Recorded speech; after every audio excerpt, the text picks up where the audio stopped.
స్తోత్రం. హల్లెలూయా. దేవుని పరిశుద్ధ వాక్య భాగంలో నుండి లూకాసు వార్త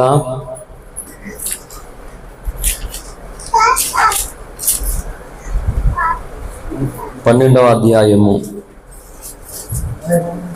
35వ వచనాన్ని నేనే మూలవాక్యంగా చదువుతున్నాను. దయచేసి పరిశుద్ధ బైబిల్ గ్రంథం ఉన్న వాళ్ళందరూ కూడా తెరిచి చూడాలని మనవి చేస్తున్నాను. లేని వారి శ్రద్ధగా ఆలకించండి. కృత నిబంధన 65వ పేజీ, లూకాసు వార్త 12వ అధ్యాయము 35వ వచనం. మీ నడుములు కట్టుకుని ఉండుడి, మీ దీపములు వెలుగుచుండనియ్యడి. ఈ పరిశుద్ధ వాక్య భాగం దేవుడు మన వెనుకడలో ఆశీర్వదించునుగాక. ఆమె చిన్న మాట ప్రార్థన చేసుకుందాం.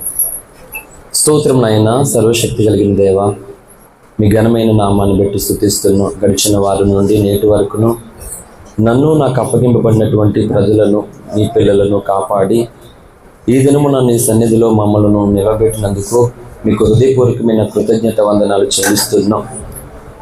ఈ వారపు దినాలన్నిటిలోనూ మేము ఎక్కడ పడిపోయామో, తప్పిపోయామో, తొట్టెళ్ళిపోయామో, నీకు ఆయాసకరంగా ఉన్నాము. ఈ దినమున అట్టి ప్రతి విధమైన స్థితి నుండి నీ శిల్వ రక్తములో మమ్మలను కడిగి, నీ కృపలో మమ్మలను భద్రపరిచి, నీ వాక్యము చేత ఆదరించి ఈ దినమును నీ జీవమునకు పాత్రులవే కృపను అనుగ్రహించమని పనికిరానటువంటి అలుపుడే నీ దాసుని ప్రభువా నీ సిలువ చాటును మరుగుపరిచి నీ ఆత్మతో అభిషేకించి నీ ప్రజలందరికీ మేలు కలుగునట్లుగా, అపవాదికి వాని శక్తినికి నాశనము కలుగునట్లుగా, మీ నామంతటికి నీ మహిమ కలుగునట్లుగా ఈ దినము నాయన నాతో మాతో స్పష్టముగా తేటగా మీరే మాట్లాడి మహిమ పొందమని యేసయ్య నామమున ప్రార్థించి వేడుకొనుచున్నాం తండ్రి. ఆమేన్. హల్లెలూయా. దేవుని పరిశుద్ధ నామానికి మహిమ కలుగును గాక. ప్రభుని ఆరాధించడానికి వచ్చినటువంటి మీ అందరికీ, లైవ్లో ఉన్న వారికి యేసయ్య నామములో శుభవందనాలు తెలియజేస్తున్నాను. మంచిది, చాలా సమయం అయింది కనుక త్వరగా దేవుని యొక్క వాక్యాన్ని మనం ధ్యానం చేసుకుందాం. దయచేసి మీ దృష్టి దేవుని యొక్క వాక్యం మీదే ఉండాలి. మీ చెవులకు క్లియర్గా దేవుని యొక్క వాక్యం వినబడినట్లుగా సిద్ధంగా ఉండాలని మనవి. హల్లెలూయా. చదవబడినటువంటి లేఖన భాగంలో ఒక ప్రత్యేకమైనటువంటి సంగతి కనబడుతుంది. మొదటి సంగతి ఏంటంటే, మీ నడుములు కట్టుకుని ఉండుడి అని చెప్పిన బైబిల్ వెంటనే అంది మీ దీపములు వెలుగుచుండనియుడి అని చెప్తూ ఉన్నది. హల్లెలూయా. సో ఇంకా నేనేమి నాంచను కానీ సాధ్యమైనంత వరకు ఈ సందేశాన్ని ముందుకు తీసుకువెళ్ళి బలలోనికి నడిపించడానికి నన్ను నేను ప్రభుకి అప్పగించుకుంటూ ముందుకు సాగుతుంటుండగా మీరు కూడా ప్రార్థన పూర్వకంగా నాతో కొనసాగండి. హల్లెలూయా. మీ దీపములు వెలుగుచుండనియుడి అని చెప్తూ ఉన్నదంటే మన దీపాలు ఆరిపోతున్నటువంటి ప్రమాదం పరిస్థితులు అక్కడ ఉన్నవి. చూడండి, వాయిస్ క్లియర్గా లేదు. హల్లెలూయా. దీపాలు వెలుగుచుండనియుడి అంటుంది బైబిల్. అంటే దీపాలు ఎలాగున్నాయని ఆరిపోతున్నాయి అండి. దీనికి పేరైతే 4 రోజుల క్రితం పెట్టాను, కానీ నిన్న రైల్వే స్టేషన్లో దేవుడు అలా విచిత్రంగా పేర్లు పెట్టిస్తాడో, ఏ మూలవాక్యం చెప్పాలో ఏంటో తెలియదు. చాలా ఎర్లీగానే బయలుదేరం ఇక్కడి నుంచి. ట్రైన్ మొత్తం చాలా ఆలస్యం అయిపోయింది. అక్కడ జనాల్లోనే ఉన్నాను, పక్క తమ్ముడితో మాట్లాడుతున్నాను, ప్రార్థన చేసుకుంటూ ఉన్నాను అన్నమాట. అప్పుడు ప్రభు నాతో నిన్న మధ్యాహ్నం తర్వాతే ఈ ప్రసంగం అనేది దేవుడు నాకు ఇచ్చాడు. ఎందుకంటే ఏలూరు నుంచి అక్కడ చెప్పి మళ్ళీ వచ్చి ప్రభువా ఏంటి పరిస్థితి అని ప్రార్థన చేసుకుంటూనే ఉన్నాను. నీ దీపము ఆరిపోకూడదు, ఇది దీనికి సందేశానికి టైటిల్. హల్లెలూయా. ఏంటి? నీ దీపము ఆరిపోకూడదు. ఫిజికల్గా దీపము వెలగాలంటే ఏం చేయాలి? ఏం చేస్తాం మనం? మాట్లాడండి అమ్మా. కుళాయి దగ్గరికి బిందించి పంపించాలి. మాట్లాడడం కదా అన్ని సొట్లు పడతాయి. మా మరదలు అంత బాగా అవుతుంది అక్కడ. హల్లెలూయా. చెప్పండి, దీపం వెలగాలంటే ఏం చేయాలి? ఏంటో సైనా సుసు అంటున్నారు. దీపము వెలగాలి అంటే నూనె కావాలి, ఒత్తు కావాలి. అంతేనా? వెలిగించేవాడు కూడా కావాలి. హల్లెలూయా. 3 సంగతులు ఉన్నాయి. నూనె కావాలి, ఒత్తి కావాలి, వెలిగించే వ్యక్తి కావాలి. కనుక ఈరోజు క్రైస్తవ సంఘము యొక్క దీపాలు ఆరిపోతూ ఉన్నాయి. ఇది పరిశుద్ధాత్మ దేవుని యొక్క ప్రవచనం. ఇది హల్లెలూయా. ఒక్కసారి మనల్ని మనం పరిశీలన చేసుకుంటే, మొదటి సందేశం ప్రభు బలను సమీపిస్తున్న సందేశంలో ఈరోజు నీ దీపం ఎలా ఉన్నదో ఒకసారి పరిశీలన చేసుకోవాలి. మనకున్నటువంటి బిజీ షెడ్యూల్లో అసలు మనం ఎలా ఉన్నామో, మనం ఎలా ప్రవర్తిస్తున్నామో, మన ఆలోచన ఎక్కడికి వెళ్ళిపోతుందో, మన గురి ఏంటో, గమ్యం ఏంటో మనం పట్టించుకోవడం లేదు. ఎవరికి వాళ్ళే లేవడమే బిజీ బిజీ బిజీ అయిపోతున్నటువంటి పరిస్థితి. నీతి సూర్యుడు రక్షకుడు ఈ భూమి మీదకు రాబోతున్నటువంటి గడియలు ఆరంభమైనవి. ఈలోగా పరిస్థితి ఎలా ఉన్నదంటే, వెలగవలసిన సంఘ కన్యక దీపములు ఆరిపోతున్నటువంటి పరిస్థితి. హల్లెలూయా. మరి ఈ పరిస్థితిలో నుండి ఎలా మనం బయటకు రావాలంటే ఎలా? బైబిల్ గ్రంథం ఎలా సాక్ష్యం ఇస్తూ ఉన్నది చూడండి. సామెతల గ్రంథము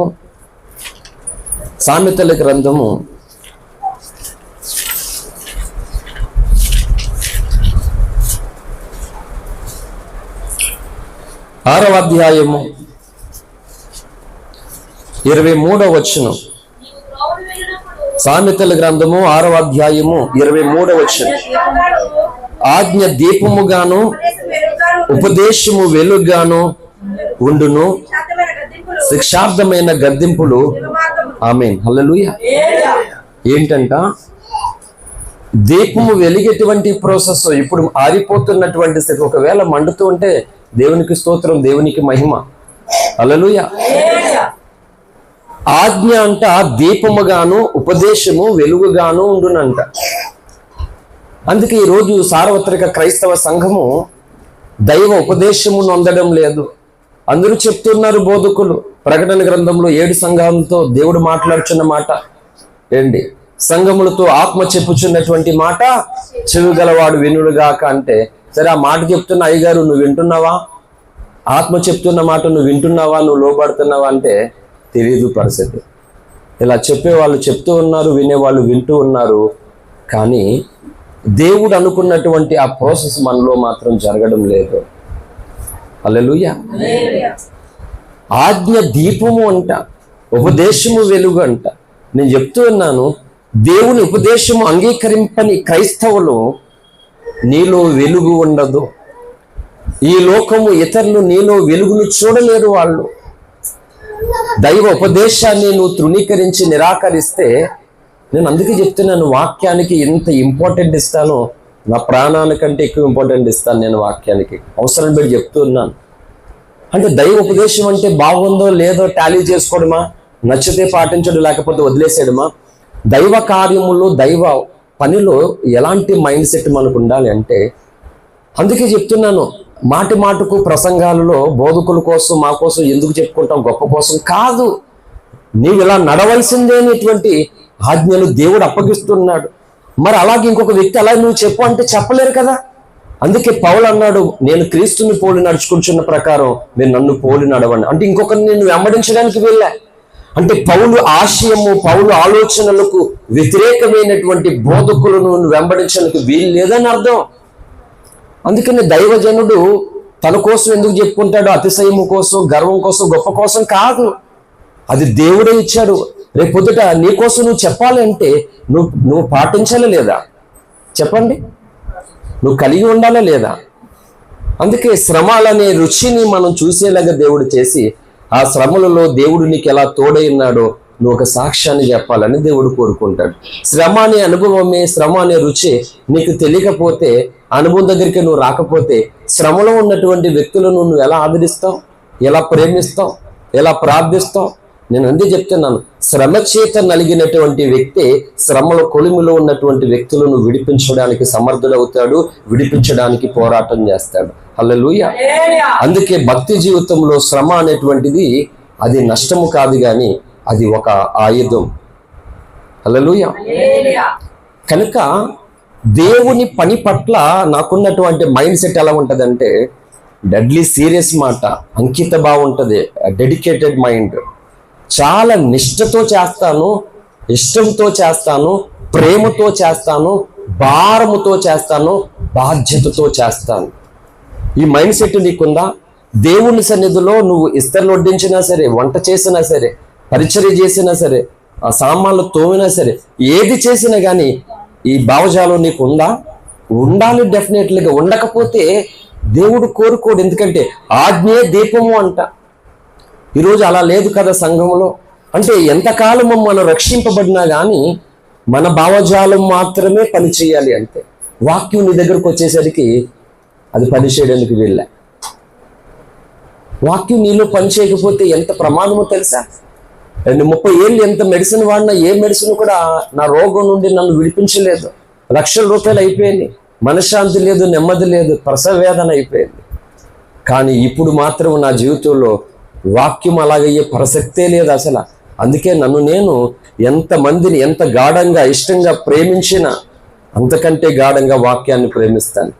హల్లెలూయా. ఇష్టం ఉండాలి, ప్రేమ ఉండాలి, భారం ఉండాలి, బాధ్యత ఉండాలి. కొంతమంది వారు అనుకున్న సమయంలో చేయడానికి వస్తారన్నమాట. నువ్వు అనుకున్న పని చేయడం పెట్టి, నువ్వు అనుకున్న సమయంలో చేయడం పెట్టి, దేవుడు అనుకున్న సమయంలో చేస్తే మహిమ, నీకు ఘనత, ప్రజలకు మేలు కలుగుతుంది. ఆ కార్యం జరగకుండా నువ్వేం చేస్తావంటే నువ్వు అనుకున్న సమయంలో చేయడానికి నువ్వు పూనుకుంటావు అన్నమాట. ఇది ఉండాలి. హల్లెలూయా. అంతేగాని నువ్వు అనుకున్నది చేయడం, నువ్వు అనుకున్నప్పుడు చేయడం వల్ల ఏ ప్రయోజనం ఉండదు. అన్ని జనులు కూడా అంతే. వారు అనుకున్నప్పుడు వస్తారు, వారు అనుకున్నప్పుడు చేస్తారు. అంటే నువ్వు దేవుని ఉపదేశం వింటున్న నువ్వు కూడా అలాగే ఆలోచిస్తే, అందుకే 2:40 అపోస్తుల కార్యముల గ్రంథం, మూర్ఖులకు ఈ తరము వారికి వేరే రక్షణ పొందడం చెప్పింది. ఇంకెక్కడ ఉన్నావు నువ్వు? హల్లెలూయా. ఆజ్ఞే దీపము అంట. హల్లెలూయా. ఉపదేశమే వెలుగు అంట. అందుకే చెప్తున్నాను, ఈరోజు క్రైస్తవులు ఉపదేశాన్ని అంగీకరించడానికి ఇష్టం లేదు. ఒకడు యవనుడు, అతడు ఒక ఉద్యోగి, ఒక యవనుడు, ఒక అధికారిగా ఉన్నాడు, యవనుడిగా ఉన్నాడు, ధనవంతుడిగా ఉన్నాడు. మార్కులో, లూకాలో, మత్తయిలో అతని కోసం 3 స్టేట్మెంట్ ఇచ్చింది. నేను 77వ రోజు అనుకుంటాను, 100 రోజులు ఉపవాసంలో ఉన్నప్పుడు శీల అనేటువంటి ప్రాంతంలో, అప్పుడు ఎక్కడికి ప్రార్థనకి వెళ్ళేవాడిని కాదు, చాలా ఫోర్స్ చేసి బలవంతంగా సంవత్సరం జనవరి 19వ తారీఖున 18వ తారీఖున సంవత్సరం ఒక మారు ఆ సువార్త సభ ఏర్పాటు చేయబడుతుందంట. పటవలలో సువార్త చేసినప్పుడు సామ్యూయల్ పాస్టర్ గారు అనే ఒక పెద్ద ఆయన నేను ప్రకటిస్తున్న సువార్తను విని అక్కడ ఆగిపోయి వారి సంఘంలోకి తీసుకెళ్లి సంఘానికి స్నాక్స్ డ్రింక్స్ అవి ఇచ్చి ఆ మీటింగ్కి పలానా వ్యక్తి వస్తాడని ఆయనకి చెప్పి నన్ను బ్రతిమాలడం మొదలెట్టాడు. నేనేమో 100 రోజుల దీక్షలో ఉన్నాను, ప్రస్తుతం నేను ఏ మీటింగ్స్కి అటెండ్ అవ్వడం నాకు ఇష్టం లేదయ్యా, నేను రాను, తర్వాత చూద్దామంటే అతడు బతిమాలుతున్నాడు. ఇంచుమించు 1 వారం రోజులు బతిమాలాడు ఆ పెద్ద ఆయన. ఇప్పటికే టచ్లో ఉన్నారు ఆ దైవజనుడు. అప్పుడు నాతో పాటు దావీదు గారు, యోసేపు, మధు వచ్చారు నాతో పాటు ముగ్గురు. అప్పుడు చెప్పాను, ఇప్పుడు చెప్తున్న 3 స్టేట్మెంట్లు రక్షణ కొరకు మాట. అయితే అతడు చాలా పరుగున వచ్చాడు. సద్బోధకుడా, నిత్య జీవానికి వారసులు అవ్వడానికి నేను ఏం చేయాలి అన్నాడు. ఈ స్టేట్మెంట్ అందరికీ పరిచయమే. ప్రభు చెప్తూ ఉన్నాడు, బాల్యం నుండి ఇగో ఈ విధంగా నువ్వు నీతిగా పరిశుద్ధంగా ఉండాలి, చెడు, పాపము, అబద్ధము, దొంగతనం, అంటే నేను చిన్న ప్రాయం నుండి, బాల్యం నుండి ఆ విషయంలో పర్ఫెక్ట్గా నేను ఉన్నాను అన్నాడు. ప్రభు అన్నాడు, అయితే నీకు ఇంకా ఒకటి కొద్దుగా ఉందన్నాడు. ఏదో చెప్తాడు అనుకున్నాడు అతడు. ప్రభు అంటే, నువ్వు ధనవంతుడు గనక నీ ఆస్తి నమ్మి బీదలకి అన్నాడు. అంటే అతడు పరుగున వచ్చాడట ఒక సంగతిని తెలుసుకోవడానికి. ఈరోజు కూడా పని పాట లేక రాలే దేవుని సన్నిధికి, ఖాళీగా ఉండి బోరు కొట్టి తీరిగా ఉండి రాలే. నీకున్న విలువైన పనులను విడిచిపెట్టి ఈరోజు ఎంతో బిజీగా ఉన్నప్పటికీ ఈరోజు ప్రభుని నేను ఆరాధించాలి, ఎన్ని పనులున్నా ఏది ముఖ్యం కాదు, నా ప్రభు సన్నిధిలో నేను ఉండాలని ముఖ్యంతో నీవు నేను పరుగున ఆశతో వచ్చాం. రాత్రి 11:25కు మా ట్రైన్, అది మిస్ అయితే ట్రైన్ లేదు. మళ్ళీ తెల్లవారిన తర్వాత ఏ గౌతమికో రావాలన్నమాట. నేను చెప్తున్నాను, ఆశతో, ఆశయముతో, ఇష్టముతో, ప్రేమతో, భారముతో, బాధ్యతగా ఎంతకాలం అప్పగింపడినటువంటి ప్రతి పనిని అలా చేసుకుంటూ వస్తున్నాను అన్నమాట. కుటుంబ పట్ల బాధ్యత కలిగిన వ్యక్తిగా నా సేవలు అందిస్తాను. సంఘము పట్ల బాధ్యత కలిగిన వ్యక్తిగా అవి ఏమాత్రం కొరత లేకుండా నేను అవి చేస్తాను. అలాగే సమాజ పట్ల, అందుకే చెప్తాను నా ప్రసంగంలో, the responsibility of the family. నువ్వు కుటుంబం పట్ల ఎల్లప్పుడూ బాధ్యత కలిగినటువంటి వ్యక్తిగా ఉండాలి. The responsibility of the Christ. నువ్వు దేవుని పట్ల, దేవుని స్వార్థ పట్ల, దేవుని సంఘం పట్ల కూడా నువ్వు బాధ్యతను విస్మరించకూడదు. The responsibility of the society. నువ్వు ఈ సమాజంలో ఉన్నావు, సంఘంలో ఉండవచ్చు, కుటుంబంలో ఉండొచ్చు, కానీ కుటుంబము, సంఘము ఎక్కడుంది? సమాజంలో ఉన్నది. అంటే సమాజం నిన్ను గుర్తిస్తుంది, సమాజం నిన్ను అబ్జర్వ్ చేస్తుంది, సమాజం నీ ఆలోచనలు, నీ భావజాలాన్ని, నీ వ్యక్తిత్వాన్ని ధ్యానిస్తూ ఉన్నప్పుడు ఆ సమాజం పట్ల కూడా నువ్వు ఒక బాధ్యత కలిగిన వ్యక్తిగా నువ్వు ఉన్నావు. ఎవరు ఏమైపోయినా పర్లేదు, నాకు మాత్రం ఏమవకూడదు అనుకున్నవాడు క్రైస్తవుడు కాడు ఇప్పుడు కూడా. హల్లెలూయా. అందుకే చెప్తున్నాను, భక్తుల పుస్తకాలు చదువుతున్నటువంటి నేను, నా తల్లి ఎంతో ఇష్టమైనటువంటి, నాకు ఇష్టమైన భోజనాలు పెడుతుంటే ఈ పుస్తకం చదివి నేను ఆ భోజనం చేయడం మానేసేవాడిని. నేను చెప్తున్నాను. అలా విలియం కేరీ గారి చరిత్ర చదువుతున్నప్పుడు ఒక రోజు భయంకరంగా నా బాడీ తడిసిపోతుంది, ఏడుస్తూ ఉంటే, పుస్తకం చదువుతుంటే ఏడుస్తూ ఉన్నాను, తడిసిపోతుంది బాడీ అంతా. ఇంగ్లాండ్ దేశంలో హాయిగా బ్రతకవలసినటువంటి విలియం కేరీ గారు అప్పటికే ఇప్పుడు తిక్కలోళ్ళు, తెలియని వాళ్ళు, మైండ్ మోకాల్లోకి వచ్చిన వాళ్ళు మాట్లాడతారు. తెల్లవాడు వచ్చి మార్చేసాడట. తెల్లవాడి దగ్గరికి వెళ్ళి అడుక్కుంటాడు, ఈడే తెల్లారితేనే. తెల్లవాడు వచ్చి మార్చేసాడట. బ్రిటిష్ ప్రభుత్వము ఇక్కడికి అనుమతించలేదు విలియం కేరీ గారు కూడా. ఆ దినాల్లో దొంగచాటుగా ఇంచుమించు 3 నెలలు 6 నెలలు పడవ వాడ ప్రయాణం చేసి సిరింపూర్ కలకత్తా మీదుగా వచ్చి సిరింపూర్ బైబిల్ కళాశాల స్థాపించి తన బిడ్డ చనిపోతే సమాధి చేయడానికి ఒక్కరు రాలేదు. ఆయన వచ్చినప్పుడు పరిస్థితి ఏంటంటే, భర్త చనిపోయినటువంటి అదే కట్టెల మీద భారతీయ స్త్రీని కూడా అదే కట్టెల మీద కాల్చేస్తున్న సంస్కృతి, నాగరికత ఇక్కడ. ఒక్కొక్కడు పండితులు వచ్చాడు ఈ రోజు సనాతన ధర్మం గురించి మాట్లాడుతూ ఉన్నారు. అంటే దేని గురించి మాట్లాడినా న్యాయం వద్దా, మానవత్వం వద్దా? ప్రజలనే స్పృహ లేకుండా నోటుకొచ్చినట్లు మాట్లాడుతున్నారు. మల్లెపూల కోసం సాలెం రాజు గారు మాట్లాడినందుకు వచ్చేసారు అమ్మలక్కలు ఒక్కొక్కరు మాట్లాడడానికి.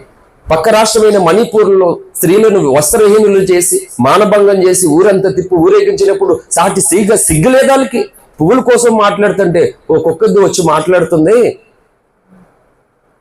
వీళ్ళు యజబేలు రానైతే ఇక్కడ ఏలియాలు మేము. హల్లెలూయా. ప్రతి స్థలములో ప్రతి చోట ఉన్నటువంటి యజబేలు యొక్క ఆగడాలను నాశనం చేయడానికి ఏలియా ప్రవక్తలు పనిచేస్తూ ఉంటారు. ఏలియా అభిషేకం దిగొస్తూనే ఉంటది. హల్లెలూయా.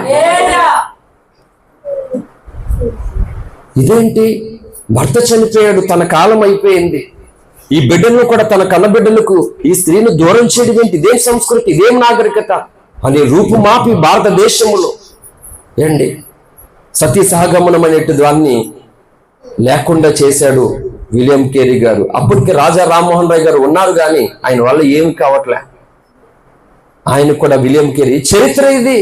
నేనేదో క్రైస్తవుడిగా మాట్లాడుతున్న సంగతి కాదు. ఇన్ని మూఢాచారాల చేత, మూఢనమ్మకాల చేత ఉన్నటువంటి ఈ స్థితిని, ఈ అనాగరికతను బైబిలును తెలుసుకున్నటువంటి భక్తుడు ప్రజలకు మేలు చేశాడు. హల్లెలూయా.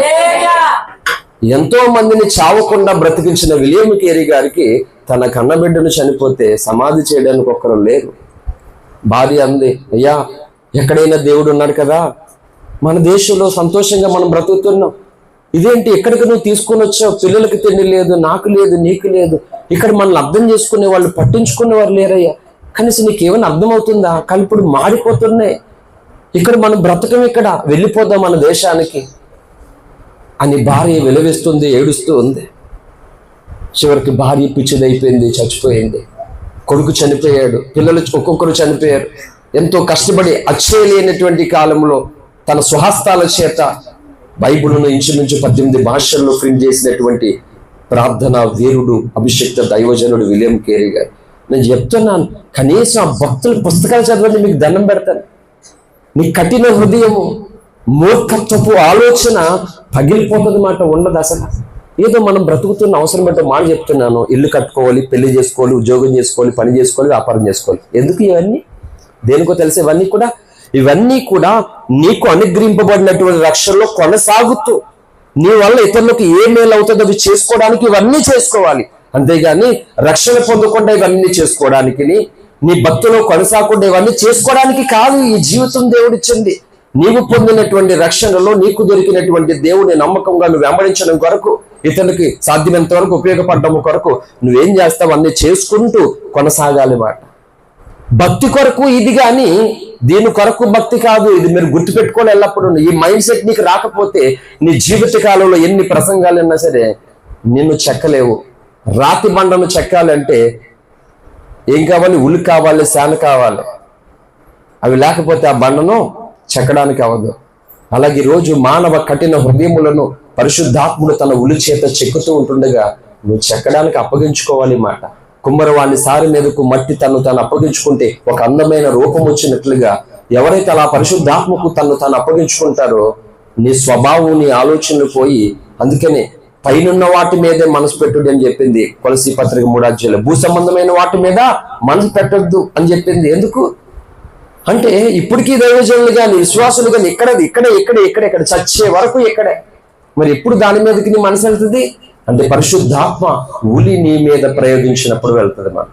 అందుకే చెప్తున్నాను, నాది ఒక ప్రసంగం కాదు, కనీసం ప్రతిదీ కూడా ఒక్కొక్క 1000 ప్రసంగాలతో సమాధానం. హల్లెలూయా.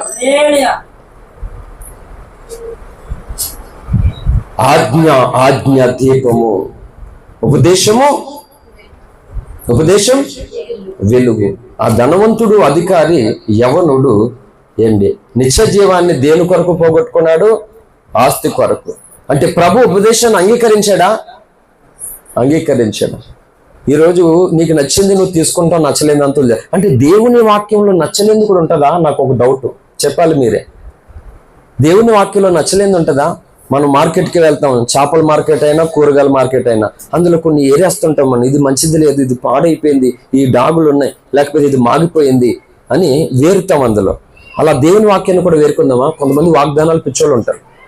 ప్రియులారా, ఈ రాత్రి దేవుడు నిజతను గొప్ప కార్యం చేయబోతున్నాడు, నమ్మిన వాళ్ళు ఆమె ఇష్టపడు అంటే పిచ్చోళ్ళు అందరూ ఆమె అంటారు. మరి బైబుల్ రాసినటువంటి దేవుడు ఇదంతా నీకు ఇచ్చాడు కదా, ఇదంతా నీకే, ఇది వద్దంటుంది ఆ పిల్ల. హల్లెలూయా. ఒక అద్భుతమైనటువంటి దివ్య గ్రంథం అండి. హల్లెలూయా. కనుక నీ దీపము ఎందుకు ఆగిపోతుంది, కారణం ఏంటి చెప్పు. 3 సంగతులు చెప్పాను. 1 నూనె కావాలి, 2 ఒత్తి కావాలి, 3 వెలిగించోడు కావాలన్నాను కదా. ఓకే, వెలిగించోడు లేకపోతే ఒత్తే నూనె ఎలాగొస్తుంది? ఓకే, నీ జీవితంలో నిన్ను వెలిగించే వ్యక్తి నీకు దొరికాడా లేదా? మీరు ఆలోచించుకోవాలి. వెలిగించే వ్యక్తి నీకు ఉన్నాడా లేడా? లేకపోతే ఆన్ ద స్పాట్ లో వెలిగించలేని వ్యక్తులను వదిలేసి వెలిగించేవాడు ఎవడో వెళ్ళిపోండి అక్కడికి. హల్లెలూయా. వెలిగించే వ్యక్తి నీకు దొరికిన తర్వాత వెలగాలనే స్పృహ, ఆశ, ఆలోచన నీకు లేకపోతే జీవిత కాలములో భయంకరమైనటువంటి చీకటి కలిగినటువంటి అంధకారంలోకి వెళ్ళిపోతారు. అక్కడ ఏడుపును పండ్లు కొడుకుట వినబడును అన్నాడు మత్తయి సువార్త 25వ చిట్ట చివరి వచనం. తలాంతుల కథలో చెప్పినటువంటి స్టేట్మెంట్. హల్లెలూయా. కనుక అదే సామెతల గ్రంథం ఒక మాట చెప్పింది. ఏంటి ఈ దీపము? What is the light? సామెతల గ్రంథం 20వ వచనం. త్వరగా చదవాలి. హల్లెలూయా. దీపము ఏంటి అంట? మన ఆత్మ. హల్లెలూయా. మన ఆత్మ అంట. అమ్మా వింటున్నారా? హల్లెలూయా. యెహోవా పెట్టిన దీపం అంట. ఏంటి? నరుని ఆత్మ. భక్తుడైన దావీదు ప్రార్థిస్తూ అన్నాడు ఇలాగా, 18వ కీర్తనలోనికి రండి. దావీదు కీర్తన. స్తోత్రం. భక్తుడైనటువంటి దావీదు ఈ 18వ కీర్తనలో ఒక ప్రార్థన చేస్తాడు ప్రభుని స్తుతిస్తూ. నా దీపమును వెలిగించువాడు నీవే అంటాడు. చూడండి, ఎవరికైనా కనబడితే నాకు సహాయం చేయండి. 28 చదవండి బ్రదర్. నా దీపము వెలిగించువాడువు నీవే, నా దేవుడైన యెహోవా చీకటిని నాకు వెలుగుగా చేయను. హల్లెలూయా. ఎవరట వెలిగించేవాడు? ఎవరండి? దేవుడే. దావీదు దీపం వెలగడానికి కారణం ఎవరట? దేవుడే అంట. హల్లెలూయా. మరైతే ఇప్పుడు మన దీపాలను దేవుడు వెలగాలని కోరుకుంటున్నాడు. వెలగాలి అని అంటే ఇప్పుడు దేవుడు మన దగ్గరకు వచ్చి మనల్ని ఒక్కొక్కరి దగ్గరకు వచ్చి వెలిగిస్తూ ఉంటాడా? బైబిల్ చెప్పింది చూడండి, యోహాను సువార్తలోనికి రండి. యోహాను సువార్త 5వ అధ్యాయము 35వ వచనం. అతడు మండుచు ప్రకాశించుచున్న దీపమై ఉండెను. ఆమేన్, హల్లెలూయా. ఎవరు ఇతడు? యోహాను. అతడు ఎవరట? మండుచు ప్రకాశించుచున్న దీపమై ఉన్నాడు యోహాను. చూడండి, ఈ లోకానికి యేసుక్రీస్తు ప్రభువారి కంటే ముందుగా దేవుడు తన ప్రజలను, తన భక్తులను పంచాడు కదా. యోహాను వచ్చాడట. అంటే యోహాను ఒక దీపము, అంటే దేవుడు వెలిగించిన దీపము యోహాను. దేవుడు డైరెక్ట్ గా నిన్ను నన్ను వెలిగించడు, అది అబ్దుల్ చేయాలి ఫస్ట్ ఆఫ్ ఆల్. మనం దేవుడు తన చిత్తానుసారమైనటువంటి దావీదు లాగా భారము కలిగి, రోషము కలిగి, ఆశయము కలిగినటువంటి ప్రజలను, దెబోరా లాంటి ఒక ప్రవక్తిని, ఇశ్రాయేలుకు న్యాయాధిపతులకి రాజు లేనటువంటి కాలంలో ఆమెను అనుగ్రహించాడు ఒక దీపముగా. అలాగా ప్రతి తరానికి ఒక్కొక్క దీపమును దేవుడు అనుగ్రహించాడు. ఆ దీపములో మనం అందరము వెలగాలట. అర్థమవుతుందా? యోహాను యేసుక్రీస్తు ప్రభువారి కంటే ముందే వచ్చాడు ఈ భూమి మీదకి. అతడు ఎవరు అంటే దేవుడు వెలిగించిన ఒక దీపము. ఇప్పుడు ప్రభు ఇస్తున్న స్టేట్మెంట్ అంటే అతని వెలుగులో మీరు ఏం చేయాలట? వెలగాలి, ఆనందించాలి. ఈరోజు అది చెప్తుంది. క్రైస్తవం ఏం కోరుకుంటుంది తెలుసా? భక్తుడు వద్దంట, దేవుడు కావాలంట. పిచ్చిమోలోకి ఇదంతా కూడా. ఏంటి విచిత్రం ఎలాగో తెలుసా? విచిత్రం ఎలాగో తెలుసా? డాక్టర్ కావాలి కానీ నాకు మందులు వద్దు. హల్లెలూయా. ఎవరో డాక్టర్ కావాలి. డాక్టర్ నాకు కడుపు నొప్పి వస్తుంది డాక్టర్. అవునా, సరే అర్జెంటుగా ఈ మెడిసిన్ తీసుకొని పరగడుపుని తీసుకున్నామా, తిన్న తర్వాత ఇదే. డాక్టర్ వాళ్ళని చాలా కళ్ళగానేనండి, కనీసం ఇప్పుడైనా అవనివ్వండి. మీ సొమ్మిద పోయినట్టు అలా ఉంటుంది ఏంటండి? చాలా కష్టపడ్డాను డాక్టర్ అవడానికి, తెలుసా? Bad luck. ఇప్పుడు డాక్టర్ని అయ్యాను, ఆధ్యాత్మికమైన డాక్టర్ని. హల్లెలూయా. ఆ డాక్టర్ రోగం నుండి మనిషిని బాగు చేస్తాడు. మళ్ళా వీడు తాగి తందనలాడి ఉన్న ఆరోగ్యాన్ని అలాగ పోగొట్టుకుంటాడు. ఈ డాక్టరు నిత్య నాశనానికి, నరకానికి వెళ్ళిపోతున్నటువంటి మానవ ఆత్మలను పాప శాపం నుండి విడిపించగలిగిన దేవుణ్ణి పరిచయం చేసి ఆ పాపానికి విరుగుడైన యేసు రక్తమును, ఈ టానిక్ రోజును తాగాలి. రోజు తాగాలండి, రోజు తాగాలి ఈ టానిక్. కోప పడిపోతున్నావా? అప్పుడు తాగాలి. దేవునికి విరోధమైన ప్రేమలో ఉన్నావా? అప్పుడు తాగాలి. నీకు దేవునికి విరోధమైన ఆలోచనలు వస్తున్నాయా? 3 పూటలు తిన్న తర్వాత పరగడుపుని, లేకపోతే సాయంత్రం ఇలా డాక్టర్లు చెప్తారు. ఈ టానిక్ ఎవ్రీ క్షణం, ఎవ్రీ మినిట్, ఎవ్రీ సెకండ్. హల్లెలూయా. ఇప్పుడు చెప్పండి, డాక్టర్ దగ్గరికి వెళ్ళావు, డాక్టర్ గారు మందులు రాశారు, వేసుకోవాలా లేదా? కదా. అంటే డాక్టర్ అవసరమో, డాక్టర్ ఇస్తున్న మెడిసిన్ అవసరం. మరి చెప్పండి, క్రైస్తవ సంఘానికి దేవుడు అవసరం. దేవుడు లేకపోతే ఇంకేముందండి? మరి దేవుడు పంపించిన భక్తుడు వద్దా? ఒక మాట చెప్తున్నాను, ఒక విలువైనటువంటి మాట. చార్లెస్ స్పర్జన్ గారు అయినటువంటి గొప్ప దైవజనుడు ఉన్నాడు. ఆయన ఏం చెప్పాడు తెలుసా? అందుకే చెప్తున్నాను, వినాలి, కొన్ని పుస్తకాలు చదవాలి, కొన్ని మాటలు వినాలి. నీ హృదయం నీలో మండుతూ ఉండాలి. మాట యమాయి మార్గంలో యేసుక్రీస్తు ప్రభువారు మృతిని గెలిచి తిరిగి లేచినటువంటి తర్వాత ఆ మార్గంలో వెళ్తున్నాడు. స్టేట్మెంట్ గుర్తొచ్చిందా? 2 వ్యక్తులు మాట్లాడుకుంటున్నారట. మాట్లాడుకుంటే ప్రభు అన్నాడు వాళ్ళతోటి, మనకి యోహాను సువార్తలో కనబడుతుంది. ఏంటి, ఏం మాట్లాడుకున్నారంటే, మీకు తెలీదా? ఎవరు? నజరేయుడైనటువంటి యేసు అని ఒక ఆయన ఉన్నాడు. ఆయన చనిపోయి నేను బ్రతుకుతానని చెప్పాడు. ఇప్పుడు ఆయన చనిపోయాడు, ఆయన కోసం ఇక ఇలా సమాజంలో మాట్లాడుకుంటున్నారు అని వారు చెప్తున్నారు యేసు ప్రభు వారికి. ప్రభు వారితో మాట్లాడుచుండగా వారి హృదయములు మండాయట. మన హృదయం మనలో మండలేదని వ్రాయబడి ఉందన్నమాట. చార్లెస్ స్పర్జన్ అనేటువంటి దైవజనులు చెప్పినటువంటి ఒక విలువైన మాట ఏం చెప్పినా ఏంటి, ఇంకొక అద్భుతమైన, నేను చెప్తున్నాను, ఇది చాలా చాలా చాలా చాలా చాలా ఇంపార్టెంట్ సందేశం. విన్న తర్వాత ఒకవేళ నీకు ఎక్కడైనా అర్థం కాకపోతే మిస్ అవుతే, అందుకే దేవుని కృప పెట్టి నేను ఏదో గొప్ప దైవజనుడు అని చెప్పేసి లైవ్ లో పెట్టుకుని పూజలు కొట్టి దేని కొరకు కాదు. నేను మళ్ళీ నా ప్రసంగాలు వింటాను, భయం వేస్తుంది నాకు. ఏంటి, నేను లేకపోయినా రేపొద్దుట అవన్నీ రికార్డెడ్ గా ఉంటాయి, ఇంకొకరు వెలిగించడానికి అవకాశం. ఎలీషా మరణం తర్వాత కూడా బ్రతుకు చచ్చిపోయిన లేపాడు. అవునా కదా? అవునా కదా? మరణించి కూడా చచ్చిపోయిన లేపాడు ఎలీషా. అలాంటి ఆశయం, ఆలోచన ఉంది. ఈరోజు ఒక మాట చెప్తున్నాను, మనలో దేవుని చిత్తం జరుగుతుందా? చూడండి, అందరూ నన్ను చూడండి ఒక మాట. లైవ్ లో, యూట్యూబ్, ఫేస్బుక్ లో ఉన్నటువంటి క్రైస్తవులు, రేపు తర్వాత చూడబోతున్న వారు, నేను తర్వాత ఇప్పుడు ఈ ప్రసంగం ఇప్పుడే కాదు కానీ తర్వాత కొన్ని దినాల తర్వాత చూడబోతున్నవారు, దేవుని చిత్తం నీలో జరుగుతుందా? జరుగుతుందా? ఇంకో మాట చెప్తున్నాను, మన సంఘంలో దేవుని చిత్తం జరగాలి, మన కుటుంబంలో దేవుని చిత్తం జరగాలి. ఆ రెండు జరగాలంటే ముందట నీలో దేవుని చిత్తం జరగాలి. దేవుని చిత్తం జరగాలంటే ఎలా దేవుని చిత్తం జరగాలంటే పెళ్లి సంబంధాలు చూస్తున్నారు. దేవుని చిత్తంలో ఉన్న అమ్మాయి కావాలట, దేవుని చిత్తంలో ఉన్న అబ్బాయి కావాలట. ఎందులోనూ దేవుని చిత్తంలో ఉన్న అమ్మాయి, దేవుని చిత్తంలో అబ్బాయి. మళ్ళీ ఎలా అంటే అమ్మాయి చాలా అందంగా తెల్లగా ఉండాలి, తర్వాత తల చాలా కిందకు ఉండాలి. చీపురు లేనప్పుడు ఎప్పుడైనా ఈ తలతో అమ్మాయి అటు ఇటు తిరిగితే క్లీన్ అండ్ గ్రీన్ అయిపోవాలన్నమాట. మరి కొంచెం పెళ్ళి గ్రాండ్గా చేసుకోవాలి కదా, కొంచెం మంచిగా అది కావాలి. ఇప్పుడు చెప్పండి, నీకు ఏ చిత్తంలో ఉన్న అమ్మాయి కావాలి, ఏ చిత్తంలో ఉన్న అమ్మాయి కావాలి, ఏ చిత్తంలో ఉన్న అబ్బాయి కావాలి? నీ బుర్రలో ఉన్నటువంటి వ్యక్తి కావాలనుకుంటున్నాను నువ్వు. అది దేవుని చిత్తం ఎలా అవుతుంది చెప్పండి? కొలతలు దేవుడి అనియ్యా, ఎవరి కొలతలు? మరి అది దేవుని చిత్తానికి ఎలా ఆపోదిస్తామండి కదా. చార్లెస్ స్పర్జన్ అనేటువంటి గొప్ప దైవ చెప్పే మాట ఏం చెప్పినా, దేవుని చిత్తము ఎందుకు జరగడం లేదు అనంటే, ఇగో నీవు చుట్టూ ఉన్నటువంటి వ్యక్తులను చూసుకుని వారికి భయపడో, లేకపోతే వారి మాటకు కాదనలేకో, వాళ్ళకు లోబడిపోయో, వాళ్ళ మీద ప్రేమించో, రకరకాల కారణాల చేత నువ్వేం చేస్తున్నావు తెలుసా? దేవుని చిత్తాన్ని పోగొట్టుకుంటున్నావు. చేయలేవు, నీ వల్ల కాదు అసలు జీవితంలో.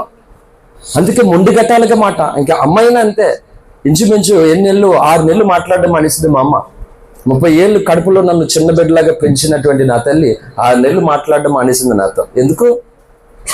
యానం పరిచర్యకు నేను సేవకి వెళ్ళిపోతానండి. దేవుడు మాట్లాడితే, ఇప్పుడు రిలయన్స్ ఉంది కదా, ఆ రిలయన్స్ లో ఇప్పుడు ఊర్లో లైబ్రరీ ఉంది కదా, ఆ లైబ్రరీ నెక్స్ట్ ట్యూషన్ 10,000 అప్పుడు శాలరీ. దాని కొరకు సంవత్సరం ఎదురు చూసాను, అప్పుడు రాలేదు. తర్వాత నాకు ఎదురు నా కాళ్ళ దగ్గరకు వచ్చింది. అది నా దగ్గరకు వచ్చినప్పుడు ఊర్లో ఎవరు కూడా వ్యతిరేకత చెప్పలేదు. చక్కగా నేను ఊర్లో కూర్చొని 10,000 నాకు ఇబ్బంది లేకుండా అవకాశం మాట.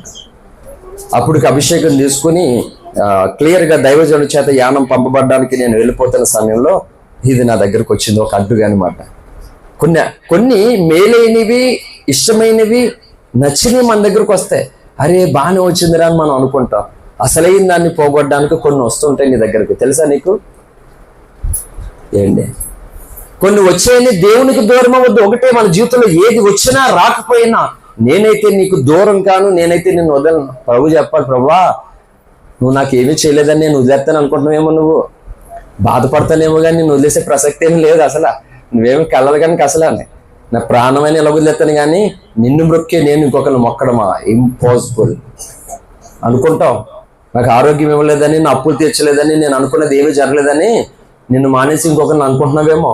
ఎట్టి పరిస్థితుల్లోనూ జరగదు. నువ్వే నా దేవుడు, నన్ను చంపుతావో బ్రతికిస్తావో. అందరూ నన్ను అవమాన పరీక్షలు పెట్టాలనుకున్నావా? నాకు అవమానం వస్తే నీకు రాదా నీకు? పిల్లలకి అవమానం వస్తే తల్లిదండ్రులకు కాదా? మరి మనకు వస్తే ఏసైకి కాదా? ఈ మొండోలం అయిపోవాలి మనం.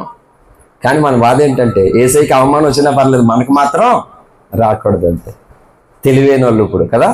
అందుకే దేవుని చిత్తం అంత ఈజీ మ్యాటర్ కాదండి. హల్లెలూయా. అందుకే ప్రసంగం నిడివనేది ఎంతసేపు చెప్పేది, ఎంతసేపు ఇప్పుడు రాసుకున్న దానికో సపోజ్ వాళ్ళు అప్పగించే వరకు కూడా మొత్తానికి ఎంత సమయం ఇచ్చినా కానీ వాళ్ళు అనుకున్నది మొత్తం చెప్పేస్తారు. హల్లెలూయా. అంటే నేను వాళ్ళని తప్పు పట్టడం కాదు, కానీ వాళ్ళు అనుకున్నది, వాళ్ళు ప్రజెంట్ చేసుకున్నది మొత్తానికి అక్కడ సమయాభావము ఏంటి అనేది లేదు. మొత్తం అది అప్పచెప్పే వరకు వదలరు అన్నమాట. మనకు అలా కాదు, ప్రార్థించుకుంటాను, ప్రభా సమయం అవుతుంది, మళ్ళీ సెకండ్ మెసేజ్ మళ్ళీ వెళ్ళాలి కదా, మరి ఏంటి ఆపేయమంటావు? ఉంటే మీతో మాట్లాడుతూ దేవునితో మాట్లాడతాను ఇక్కడ, అది మీకు అర్థం కాదు. హల్లెలూయా. నువ్వు ఇతరుల ఇష్టాలను, ఇతరుల చిత్తాల కోసం వాళ్ళు ఏమనుకుంటారో, వీళ్ళు ఏమనుకుంటారో అని నువ్వన్నీ ఆలోచన చేసుకుంటే దానివల్ల కలిగే ఒక నష్టం ఏంటంటే నీ జీవితంలో దేవుని చిత్తాన్ని నువ్వు పోగొట్టుకుంటున్నావు అన్నాడు చార్లెస్ స్పర్జన్ గారు. ఆయన పుస్తకాలు చదవండి. ఈసారి వెళ్ళినప్పుడు వాళ్ళు ఇస్తారు, చార్లెస్ స్పర్జన్ గారు అని చెప్తే వాళ్ళు ఇస్తారు, షారన్ బుక్ స్టాల్ అయినా ఎక్కడైనా సరే. ఇంకో మాట అన్నాడు ఆయన, ఏమన్నాడు తెలుసా? చూడండి అమ్మ, అందరు వినండి. చార్లెస్ స్పర్జన్ గారు తన ప్రార్థన ఇలా అన్న. అందుకే భక్తులు ప్రార్థనా శైలి కూడా మనం నేర్చుకోవాలి. ప్రభువా ఈ లోకంలో నేను చిన్నవాడినైనా, బలహీనుడినైనా, పేదవాడినైనా, గొప్పవాడినైనా కానీ నిన్ను గణపరచడంలో మాత్రం నేను ఎప్పుడు గొప్పవాడిగానే ఉండాలి, అన్నాడు. హల్లెలూయా. ఈ లోకంలో నేను ఎలాగైనా ఉండని, పెద్దోడినవని చిన్నోడినవని, ధనవంతుడినవని బీదవాడు, ఎలాగైనా ఉండని, కానీ నీ విషయంలో మాత్రం నేను గొప్పవాడుగా ఉండాలి, నాకు అలా అనుగ్రహించు ప్రభువాన్ని ప్రార్థన చేసేది. అదే అనుకుంటున్నాం మనం. నీకున్న స్థితిలోని నువ్వు దేవుని కొరకు గొప్ప వాటిని తలపెట్టాలట, గొప్ప కార్యాలు చేయడానికి పూనుకోవాలట. నువ్వు అనుకోకపోతే ఆయన ఏమనుకుంటాడు చెప్పు? ఆశపడు ప్రాణాన్ని తృప్తిపరిచేవాడు అని బైబిల్లో దేవుడి వాక్యం రాయబడి ఉంది. మరి చెప్పు, నీకు ఈ రోజు ఎలాంటి ఆశ కలుగుతుంది నీకు అంటే? సర్వసాధారణంగా ఈ రోజు దేవునికి దూరస్తులయ్యే ఆశ ఎక్కువ కలుగుతుంది మనకు. దేవుడు వద్దన్న పండునే ఎలాగ ఆదాము అవ్వ తిన్నదో అలాగే దేవుడు వద్దన్న దాని మీదకి మన మైండ్ సెట్ వెళ్ళిపోతుంది. హల్లెలూయా. అందరికీ భయపడుతూ ఉంటే అందరూ ఏమనుకుంటారో నువ్వు ఆలోచిస్తే దేవుడు అనుకున్నది నీలో ఎప్పటికీ జరగదు. మరి అలాగ ఆగితే నీకు నష్టమా లాభమా? చెప్పాలి, నీకు నష్టమా లాభమా? కొంతమందికి ప్రసంగం ఎంతసేపు ఉండాలంటే, మాస్టర్ గారి యానంలో ఒక చోట ప్రసంగం బ్రదర్ 40 minutes కంటే ఎక్కువ ఉండకూడదు అన్నాడు. అన్నాను నేను, ఏంటి సార్ ప్రసంగం 40 నిమిషాల కంటే ఎక్కువ ఉండకూడదు అన్న. అవునా, ఒకవేళ ఉంటే ఏంటి సార్ అని అడిగా. బుర్రలోకి వెళ్ళదండి అన్నాడు. అవునా, అయితే ఏమీ లేదండి, ఈ కోళ్ళన్నీ నరకానికి వెళ్ళిపోతాయండి, బుర్రలోకి వెళ్ళకపోతేనే. వెళ్ళాలండి అయ్యారు. ఒక్కొక్క భక్తుడు రోగంతో నా రూమ్లో ఉంది, పాత రూమ్లో ఉంది, చూడండి, వెళ్ళి ఫోటో చూడండి. డేవిడ్ బ్రెయిన్ హార్ట్ గారు క్షయ అనేటువంటి ఒక వ్యాధి చేత 29 సంవత్సరాల చిన్న వయసులోనే మరణించాడు. ఎడారిలో రెడ్ ఇండియన్స్ మధ్య ఏంటి శరీరం సహకరించి ఉండదు మాట. నేను ప్రార్థనలో పెనుగులాడడానికి ఎదగడానికి ఎంతమంది భక్తుల ప్రేరణ నాకు అవసరం. వాళ్ళ అనారోగ్యంలో ఉండి మోకాళ్ళు వేశారు, 6 గంటలు ప్రార్థన చేసి. డేవిడ్ బ్రెయిన్ హార్ట్ గారి జీవిత చరిత్ర నా దగ్గర ఉన్నాయి కదా, మధు షాప్లో కూడా ఉన్నాయి, అవైలబుల్గా ఉన్నాయి. మీకు చదవాలని ఆశ ఉంటే నేను అందిస్తాను, డబ్బులు ఉంటే ఇవ్వండి, లేకపోతే మానేయండి. డబ్బులు ఉండి మాత్రం లేవనకూడదు. నాకు ఇవ్వడానికి కాదండి, పుస్తకాలు కొనడానికి. చిరిగిన చొక్క అయినా కొనుక్కో, చిరిగిన చొక్క అయినా తొడుక్కో, ఒక మంచి పుస్తకం కొనుక్కో అని మహాత్మా గాంధీ చెప్పాడు. ఆ మాట చాలా నచ్చింది నాకు. ఎప్పుడో నేను 4వ తరగతిలో నేర్చుకున్నాను అది, 98 ఆ సంవత్సరంలో. అప్పుడు క్రైస్తవుని కాదు నేను. అందుకే చాలా షర్ట్లు, చిరిగిపోయిన షర్ట్లు, బటన్స్ లేకుండా పెన్సిల్ పెట్టుకొని బోల్డ్ అక్కలు వేసుకున్నా కానీ మంచి బుక్స్ మాత్రం సంపాదించుకున్నాను. హల్లెలూయా. ప్రార్థనే ఊపిరి, సువార్తే నా భారం, ఆత్మలే నా ఆస్తి, సిలువే నా శరణం. ప్రార్థనే ఊపిరి, సువార్తే నా భారం, ఆత్మలే నా ఆస్తి, సిలువే నా శరణం. సత్యవంతుడా, న్యాయవంతుడా, సత్యవంతుడా, న్యాయవంతుడా, ఓ నేస్తమా, నా సమస్తమా, నా ప్రాణమా, నా జీవమా, ఓ నేస్తమా, నా సమస్తమా, నా ప్రాణమా, నా జీవమా. హల్లెలూయా. 5 సంవత్సరాల క్రితం నేను రాసినటువంటి పాట. ఈ ఒక పాట చాలండి నా కోసం చెప్పడానికి. ప్రార్థనను ఊపిరిగా భావించా. హల్లెలూయా. ప్రార్థనే ఊపిరి, తర్వాత స్వార్థే నా భారం, ఆత్మలే నా ఆస్తి. అదే ఆత్మల సంపాదనే నా ఆస్తి. హల్లెలూయా. సిలువే నా శరణం. నేను ఈ భూమండలం మీద మొట్టమొదటిగా నాకు కలిగినటువంటి ప్రతి విషయంలోనూ కూడా ఫస్ట్ ఆశ్రయించేది ఆయనను, ఆయన సిలువను, ఆయన రక్తమును. హల్లెలూయా. మొదటిది ఆ స్థానం ఆయనదే, ఆయన స్థానం ఆయనదే. ఆ స్థానం ఎవరికి ఇవ్వడానికి వీల్లేదు, నువ్వు అసలు ఎవరి కోసం ఇవ్వడానికి వీల్లేదు. హల్లెలూయా. దెలీలా అంటే ఇష్టము కాబట్టి సంసోనికి చెప్పకూడనటువంటిది చెప్పాడు. హల్లెలూయా. ఏంటి అవసరమైతే చెప్పు, అవసరం లేనప్పుడు ఎందుకు? కొంతమంది అవసరం లేని అడుగుతుంటారు. వాళ్ళ ఆత్మీయ జీవితాలకు ఏమాత్రం క్షేమాభివృద్ధి కాదు, ఏమీ కాదు. నేను చెప్పను, మనతో ఉన్నాడు కానీ మనోడు కాదు. హల్లెలూయా. ఎవరట? మనతో ఉన్నాడు కానీ మనోడు కాదట. మరి ఎవడోడు? ఆయన వాడను నేను. హల్లెలూయా. ఆయన వాడను.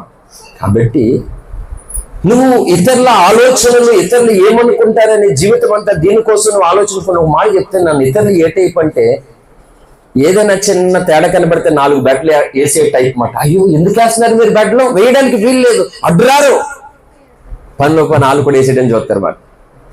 క్రైస్తవ సమాజం అంతా కూడా రంజితో ఫ్రీగారి మీద బుర్ర జల్లుతూ బెడ్లు వేస్తున్నటువంటి సమయంలో దైవజనుడు షాలిం రాజు గారు గొంతెత్తి మాట్లాడారు. ఎందుకు ఆ భక్తుల మీద మీరు బుర్ర జల్లుతున్నారు? నశించిపోతున్న ఆత్మల కొరకు అతడు అంత ప్రయాసపడుతున్నాడు. ఆ వయసులో అర్ధరాత్రి లేచి చూస్తే ఆల్రెడీ ప్రార్థనలు కనబడుతున్నాడు. అతన్ని మీరు త్రోసివేసేది, తృణీకరించేది అని గొంతెత్తి మాట్లాడితే, నువ్వు ఆ బోటు వాడివే, చూడు నిన్నేం చేయి, నిన్ను వదిలేస్తాం అనుకున్నావని ఆయన మీద కూడా బెడ్లేయడం మొదలుపెట్టాను. నేను చెప్తున్నాను, భక్తుల పక్షంగా శ్రమ పడడము నీకు ఘనతే గాని నష్టము కాదు. హల్లెలూయా. ఇది అర్థం కాదు. నేను ఒక మాట చెప్పనా, ఎవరైనా దైవజనుడు వస్తే నెత్తిమే చేసుకుని ప్రార్థన చేసుకోవడానికి ఇష్టపడతారు కదా, ఆశీర్వాదం వస్తుంది ఏమొస్తుందని. అసలైనటువంటి ఆశీర్వాదం ఎలా వస్తుందంటే, భక్తుల శ్రమలో నువ్వు పాల్గొని పొందితే గొప్ప ఆశీర్వాదం కలుగుతుంది. హల్లెలూయా. ఇది మాత్రం పక్క, ఇది బైబిల్ చెప్పినటువంటి సత్యం. ఫిలిప్పీ పత్రిక 4వ అధ్యాయం మొదటి 2-3 వచనాల్లో ఈ మాటలు వ్రాయబడి ఉన్నాయి. ఇంటికి వెళ్ళిన తర్వాత చదువుకోండి. Out of matter. హల్లెలూయా. ప్రసంగానికి సందర్భము కలిగినవి కొన్ని ఉంటాయి, అసందర్భము కలిగినవి కొన్ని ఉంటాయి. అసందర్భము కలిగినవి ఇలాగా జ్ఞాపం చేసుకుని వదిలేసి వెళ్ళిపోతామాట. అంటే అవి అప్రస్తుతం, అవి ప్రస్తుతము, అది అవసరం కాదని అర్థం, అంతేగాని మొత్తానికి అవసరం కాదని కాదు మాట. అప్రస్తుతం వేరు, ప్రస్తుతం వేరు. మనం ప్రజెంట్ లో ఉన్నాం మనం. హల్లెలూయా. కాబట్టి బైబుల్ చెప్తున్నది, అతడు ఎవరు అంట? మండుచున్న దీపము. నేను అక్కడ ఉన్నాను, మర్చిపోవద్దు. దేవుడు అంటే చాలండి. ఎవరు వద్దా నీ ముఖం? ఎవరు వద్దా? దేవుడు అంటే చాలంట. ఎవరు లేక ఒంటరినై, వీళ్ళే అందరిని వదిలేసేది వీళ్ళే. చూసావు పాడిన పాట, ఎవరు లేక ఒంటరినే అనాదిగా మిగిలాను, నువ్వు రావా వేసే అంటే, నువ్వు నన్ను వదిలేసి అందుకే వద్దని ఆయన అంటాడు. ఆయన అందరినీ వదిలేయడం కాదు, నువ్వు నన్నే వదిలేసే తెలుసు అంటాడు ఆయన. ఇక్కడ పాడుకుంటే వెళ్ళిపోవడం ఇక్కడ. హల్లెలూయా. ఆయన అంటున్నాడు, నువ్వు నన్ను వదిలేసావు కదా, వాళ్ళ కోసం వాళ్ళకి భయపడి నన్ను ఎప్పుడో వదిలేసావు చూడు. నువ్వు 3 దినాలు నిశ్చితార్థ ఎంగేజ్మెంట్ అయ్యి ఒక శ్రేష్ఠ భక్తునికి భార్య కాబోతున్నటువంటి ఆనందకరమైన సమయంలో గబ్రియేలు దేవత దయాప్రాప్తురాల శుభమని మరియమ్మతో మాట్లాడితే, దేవుని మాటకు విధేయత కలిగి వివాహము కాకుండానే రక్షకుని కనడానికి లోపు ఎన్ని అవమానాలు ఇచ్చినా, ఎన్ని రకాలుగా చూసినా వాటన్నిటిని ఎదిరించి ఆ నిందల అవమానాలు మోసి యేసయ్యను కని లోకానికి ఇచ్చిన మరియమ్మ ఆ కుర్రవాణ్ణి యెరూషలేములోనికి దేవాలయం దగ్గర తీసుకెళ్లి ఎలా వదిలేసుకుందో తెలియదు, ఎలా మర్చిపోయిందో తెలియదు. మన పెదవసలో చేశారు. హల్లెలూయా. దాని మీద ఇంచుమించు 4-5 ప్రసంగాలు చేశారు. యేసు లేని ప్రయాణం ప్రసంగానికి పేరు. హల్లెలూయా. 3 రోజులు మన పిల్లల్ని మనతో తీసుకెళ్తావు ఎక్కడికైనా, సభలకి, మీటింగ్స్కి, ఎక్కడికైనా. నీతో ఉన్నారులే, చూసుకోవా? 3 రోజుల దాకా చూసుకోవా? లేడట. యోసేపు దగ్గర లేడు, మరియ దగ్గర లేడు. అయ్యయ్యో ఎత్తుక్కుంటున్నాడు. దొరికేసరికి 3 రోజులు అయిపోయింది. ఈరోజు అలాగుంది క్రైస్తవం. వదిలేసి నువ్వే పాడుకుంటావు. బాబు, అమ్మా, ఎవ్వరు నాకొద్దు, దేవుడు ఉంటే చాలు అనేది తప్పు. ఎప్పుడు ఆ మాట అని తెలుసా? దేవుడు కావాలా, మేం కావాలా తేల్చుకో అని ఒక్కొక్కరు నిన్ను అడుగుతుంటే ఈ క్వశ్చన్ కోట్ల వేల కోట్లకు అధినేత అయినటువంటి భక్తుడు ఎవరు? సాధు సుందర్ సింగ్ గారి దగ్గరికి వెళ్ళింది ప్రశ్న. పెదనాన్లు, చిన్నాన్లు, పెద్దములు, పిన్నములు అందరికీ ఒకడే వారసుడు సాధు సుందర్ సింగ్. చదువుతున్నటువంటి కాలేజ్ దినాల్లోనే బైబిల్ కాల్ చేసి తగలబెట్టేశాడు. దేవుడు ఆ రాత్రి దర్శించి మాట్లాడాడు, సుందర్ సింగ్ అది కూడా చదివాను. నేను పిరుకోండి అండి, నేను బలహీనుణ్ణి, నేను మాట్లాడడం రాదు. కానీ భక్తుల మాటలు వింటున్నప్పుడు, వాళ్ళ ప్రార్థనా శైలి చూస్తున్నప్పుడు నా హృదయం నాలో మండుతుంది. బ్రతుకు ఇలా బ్రతకలేకపోతే చచ్చిపోవాలి, లేకపోతే ఇలా నార్మల్గా ఉండడానికి వీలు లేదని ఒక కసి, మంట, భారం మాట అన్నీ నాకు చెప్పారు. మనకు వద్దురా, ఇది అంతా నీకే. నాకేమన్నా కొడుకున్నాడా? కూతురు పెళ్లి చేసుకుని వెళ్ళిపోతారు. నువ్వే కదా ఈ ఆస్తికి వారసుడు, మనకెందుకు? వద్దు నాన్న, వద్దు అందరూ చెప్పారు. వినలే. చివరికి అందరూ కలిపి విషం పెట్టినటువంటి ఆహారాన్ని పెట్టి పంపించారు. చూడండి, యేసుక్రీస్తును నమ్మనందుకు కన్నవారే కఠినులుగా మారిపోయారు. ఎందుకు? ఏం చేశాడు యేసు? నా నిమిత్తము తండ్రినైనను తల్లిదైనను అన్నదమ్ములైన అక్క చెల్లెనైనను ఏమన్నాడు యేసుప్రభువు లోకాసు వార్త 12వ అధ్యాయంలో 11వ అధ్యాయంలో విడిచిపెట్టకపోతే నువ్వు నాకు పాత్రుడు కాదన్న శివ నీకు ప్రాణం సహా ద్వేషింపకపోతే నాకు పాత్రుడు కాదన్నాడు. Enter the group of family. Hallelujah. కనుక ఎప్పుడు నాకు ఎవరు లేకపోయినా దేవుడు ఉంటే చాలంటే ఇగో నిన్నందరూ త్రోసివేసి తృణీకరించి వద్దు వద్దు వద్దు వద్దు అని లోకము నిన్ను వెలివేసి త్రోసివేసినప్పుడు ఎవరు లేకపోయినా యేసు ఉంటే చాలు అప్పుడు అనుకోవాలి తప్ప కానీ. అందుకనే సత్యమైతే సాధ్యమంత వరకు అందరితో ప్రేమగా మనం ఉండాలి, అందరితో కలిసిపోవడానికి మనం ఇష్టపడాలి. ఎందుకంటే దేవదూతల చేత నిత్యము ఆరాధింపబడుతున్నటువంటి దేవుడు పాపముతో పుట్టి పాపములో పెరిగి పాపములో జీవిస్తున్నటువంటి మనతో కలిసిపోవడానికి రాలేదా ఈ లోకానికి? చెప్పండి. యేసు వచ్చింది ఈ భూమి మీద, ఆయనకి మనం పూజలు చేసి అబ్బా గొప్ప దేవుడు వచ్చాడు నువ్వు ఎక్కడే ఉండు నీ గుడి పెట్టి దండం పెట్టి చేస్తామని దాని కొరకు వచ్చాడా? మనకు ఉపచారం చేయడానికి వచ్చాను అన్నాడు ఆయన. హల్లెలూయా. అందుకే నీ బోధకుడు ఆనాడు శిష్యుల పాదాలు కడిగాడు. ఇప్పటికీ జనవరి 1st రోజు 31st నైట్ రోజుని అయ్యగారులు అమ్మగారులు ఒక్కొక్కరి పాదాలు కడగడం నేర్చుకున్నారు. మంచిదే. ఏది ఆ రోజుకేనా? అలా పళ్ళులో కాలు పెట్టి నీళ్ళేసి కడగమని చెప్పిందా బైబిల్? కొన్ని అక్షరాలలో ఉన్న ఆత్మను తీసుకోవాలని దేవుడు చెప్తే అక్కడ ఆత్మీయ అర్థాలు వదిలేసి అక్షరాన్ని పెట్టుకున్నారు. కొన్ని అక్షరాన్ని పట్టుకోవాలని చెప్తే అక్కడ అక్షరాన్ని వదిలేశారు. అందుకే ప్రభు బల్ల ఆరాధన ఏంటి ఆదివారమున రొట్టె విరచడానికి మేము కూడినప్పుడు అని పౌలు అపోస్తల కార్యం గ్రంథం 20:7 చెప్తే ఈ అయ్యగారులు ఏమంటున్నారు? ప్రతి ఆదివారం ఉందా అక్కడ అంటున్నాడు. మరి ప్రతి ఆదివారం లేనప్పుడు ఒక మాట చెప్తున్నారు, నిన్ను ప్రతి ఆదివారం గుడికి వెళ్ళమని ఉందా? చెప్పండి. ప్రతి ఆదివారం వెళ్ళమని ఉందా? ఏదో ఆదివారం రా, నచ్చిన ఆదివారం సరిపోతుంది కదా. చూసారు అది తెలివి. అక్షరాన్ని పట్టించుకునే చోట ఏమో దాన్ని అర్థాలు మార్చేశారు. ఏంటి ఇది అక్షరము కాదు, ఇది ఆత్మకు సంబంధించిన సంగతి అనేది చెప్పబడచ్చు. అందుకే బైబిల్ అర్థం కాలేదు అందరికీ. ఎందుకు? అక్షరాన్ని ఎక్కడ మనం ఫాలో అవ్వాలో, అక్షరంలో ఉన్న ఆత్మను మనం ఎప్పుడు ఫాలో అవ్వాలో అర్థం కాకపోతే ఇగో ఇంత గందరగోళమైనటువంటి బోధలు వస్తాయి అన్నమాట. హల్లెలూయా. సో యేసు ప్రభువారు రాక మునిపే యోహాను వచ్చాడు. అతడు దేవుడు వెలిగించిన ఒక దీపము. ఆ దీపములో మనం ఏం చేయాలట? వెలగాలి అంటాను. అంటే ఇప్పుడు సింపుల్ గా చెప్పు, దేవుడు దొరికినటువంటి నీకు భక్తుడు దొరకాలి లేదా? దొరకాలి ఖచ్చితంగా. అందుకే సార్వత్రిక క్రీస్తు సంఘము దేవుని రాకడకు మనల్ని సిద్ధపరిచేటువంటి ఆ దైవజనుడు ఎక్కడున్నాడు, ఎక్కడని వెతకాలి. అది ఏమీ లేదు అసలు. మత్తయి సువార్త 20వ అధ్యాయంలో చూడొద్దు, ఒక మాట వినండి. మీరు చాలా ఎలక్ట్గా ఉన్నారు, థ్యాంక్ యూ, సంతోషం. నేను అనగానే వెంటనే బైబిల్ దగ్గరికి వెళ్ళిపోతున్నారు. అలాగే ఉండాలి, వెంటనే స్పందన ఉండాలి, ప్రతిస్పందన ఉండాలి మాట. హల్లెలూయా. 10 మంది కన్యకులు వచ్చారు. ఎంతమంది? 10 మంది. 10 మంది కన్యకులు అట. ఎన్ని కన్యకులుగా ఉండడానికి, వారు పరిశుద్ధంగా నీతిగా నిజాయితీగా యథార్థంగా ఉండడానికి ఎన్ని పోరాటాలు చేసి ఉంటారు కదా. ఊరికినే అయిపోరు కదా. అంటే అలాగ పోరాటాలు చేసి 10 మంది వచ్చారు. 10 మంది వచ్చిన తర్వాత ముగింపు ఏమైంది? ఆ 10 మంది కన్యకులను దేవుడు మళ్ళా ఇంకొక పేరు పెట్టవలసి వచ్చింది. ఏ పేరు పెట్టాడు? బుద్ధి లేని కన్యకులు. కన్యకలేనంటే వీళ్ళు ఈరోజు పరిశుద్ధులే క్రైస్తవులు, జ్ఞానవంతులే క్రైస్తవులు, తెలివైన వారే, అన్ని వరాలు తెలుసు అన్నీ. కానీ బుద్ధి అనేది ఉండాలి కదా. లేనివారు అన్నాడు దేవుడు అక్కడ. చూడండి, అది ఉందో లేదో చూసుకోవాలి మనం. చూసారా? బుద్ధి అనేది లేనందువలన బుద్ధి జ్ఞానములు నీ యందు గుప్తమై ఉన్నావు అన్నాడు 119వ కీర్తనలో భక్త దావీదు. హల్లెలూయా. దేవుని యందు దాచబడి ఉన్నాయంట. దేవుని యొక్క వాక్య మర్మములలో దాచబడి ఉన్నది ఈ జ్ఞానము, ఈ అభిషేకం, ఈ ప్రత్యక్షతలు, వరాలు, ఈవులు అన్నీ దాచబడి ఉన్నవి. అవన్నీ తీసుకోవాలి మాట. కన్యకలే కానీ ఇప్పుడు బుద్ధి లేని వారు అయ్యారట. దాని ఎఫెక్ట్ ఏమైంది? చివరికి వాళ్ళు ఏమయ్యారు? వాళ్ళ దీపాలు వెలగలేదు. వెలుగుతున్న దీపాల దగ్గరికి పెండి కుమారుడు వచ్చి కేక వినబడింది. వారు వెళ్ళిపోయారు. వీళ్ళు ఈలోగా ఏం చేశారంటే నూనె కొనుక్కోవడానికి వెళ్ళారు. ఆయన వెళ్ళిపోయాడు. మాకు తలుపు తీయండి, తలుపు తీయండి అంటున్నారు. తలుపు హల్లెలూయా. ఆయన వేయగా ఎవడు తీయలేడు, ఆయన తీయగా ఎవడు వేయలేడు. హల్లెలూయా. కాబట్టి నీ దీపమును వెలిగించడానికి ఒక భక్తుడు నీకు అవసరమై ఉండాలి. వెతుక్కోవాలి నీవు. అట్టి భక్తుడి యొక్క ఆలోచనలో, భావజాలంలో నిన్ను నీవు మార్చుకుంటూ నీ ప్రవక్తను సరి చేసుకుంటూ నువ్వు వెళ్ళాలి.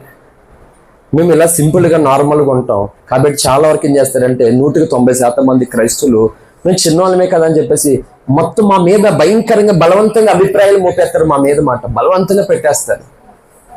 అయ్యి పాస్టర్ గారి చేతులు బరువు తీసేసి అర్జెంటుగా పాస్టర్ గారి చేతులు బరువు తీసేస్తారు. కానీ పాస్టర్ గారి నెత్తి మీద మాత్రం దేవుడు పెట్టినటువంటి భారం పెట్టేస్తారు అన్నమాట. అప్పుడు ఉండదు, అయ్యో పాస్టర్ గారు మోస్తున్నారు ఏంటి, పాస్టర్ గారు మోయకూడదా,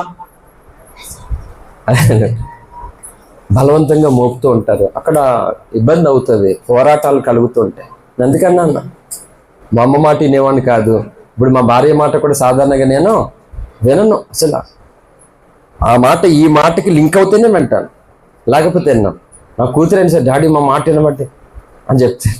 అదే నువ్వేనా మాట వినాలంటే నువ్వు నేను కలిపి ఆయన మాట వినాలి ఇలా మాట. దీనివల్ల ఏమవుతుంది తెలుసా, ఇతరుల అభిప్రాయాలకి, ఇతరుల ఆలోచనలకు నువ్వు కనెక్ట్ అయిపోతూ ఉంటే, కనెక్ట్ విత్ క్రైస్ట్, దేవుడితో నువ్వు కనెక్ట్ అవ్వడానికి ఇబ్బంది అయిపోతుంటది అన్నమాట. దైవ చిత్తం నెరవేర్చాలనేటువంటి కసి, తపన, తీర్మానం, సమర్పణ, రోషం, భారం, ఆశ నీ హృదయంలో మండుతూ ఉండాలన్నమాట. యోహాను అలాంటి వాడు. అతని వెలుగు ఆనాటి ప్రజలకి, యూదయ సమరయ దేశ ప్రజల, గలిలయ ప్రాంత భాషలందరికీ కూడా ఆ వెలుగు అవసరమై ఉన్నది. హల్లెలూయా. నీకు కావాలి భక్తుడి కసిగా, ఎందుకంటే అసలైన వెలుగు దగ్గరకు నడిపించడానికి దేవుడు పంపించిన వెలుగులోనూ నడవాలి మొట్టమొదటిగా. యోహానంతా 1వ అధ్యాయంలో రాయబడింది, వెలుగును గూర్చినటువంటి సాక్ష్యమై ఉన్నాడు, అతడే వెలుగై ఉండలేదని వ్రాయబడింది. 1వ అధ్యాయం మొదటి 3 వచనాల్లో మనకు ఆ 3వ వచనంలో కనబడుతుంది. వెలుగును గూర్చి సాక్ష్యం ఇచ్చాడు యోహాను, కానీ ఆ వెలుగు ఆయన కాడు మాట. ఈరోజు కూడా నువ్వు అంతే. అందుకే ఈ ప్రసంగానికి ఏ పేరంటే నీ దీపం ఆరిపోకూడదు. యోబు గ్రంథంలో చెప్తాడు చూడండి. త్వరగా మనం ముందుకు వెళ్దాం, ముగింపులోనికి వెళ్దాం. యోబు గ్రంథంలోనికి వచ్చినట్లయితే, ఎవరైనా లేఖనాలు ఎలిగినటువంటి ప్రియులు నాకు సహకరిస్తే మంచిది. నేను అలా అనగానే మీరు ఆ లేఖనాల దగ్గరికి వెళ్ళిపోయి నాకు వెత్తి చూపితే నేను ఇంకా చాలా సంతోషిస్తాను. హల్లెలూయా.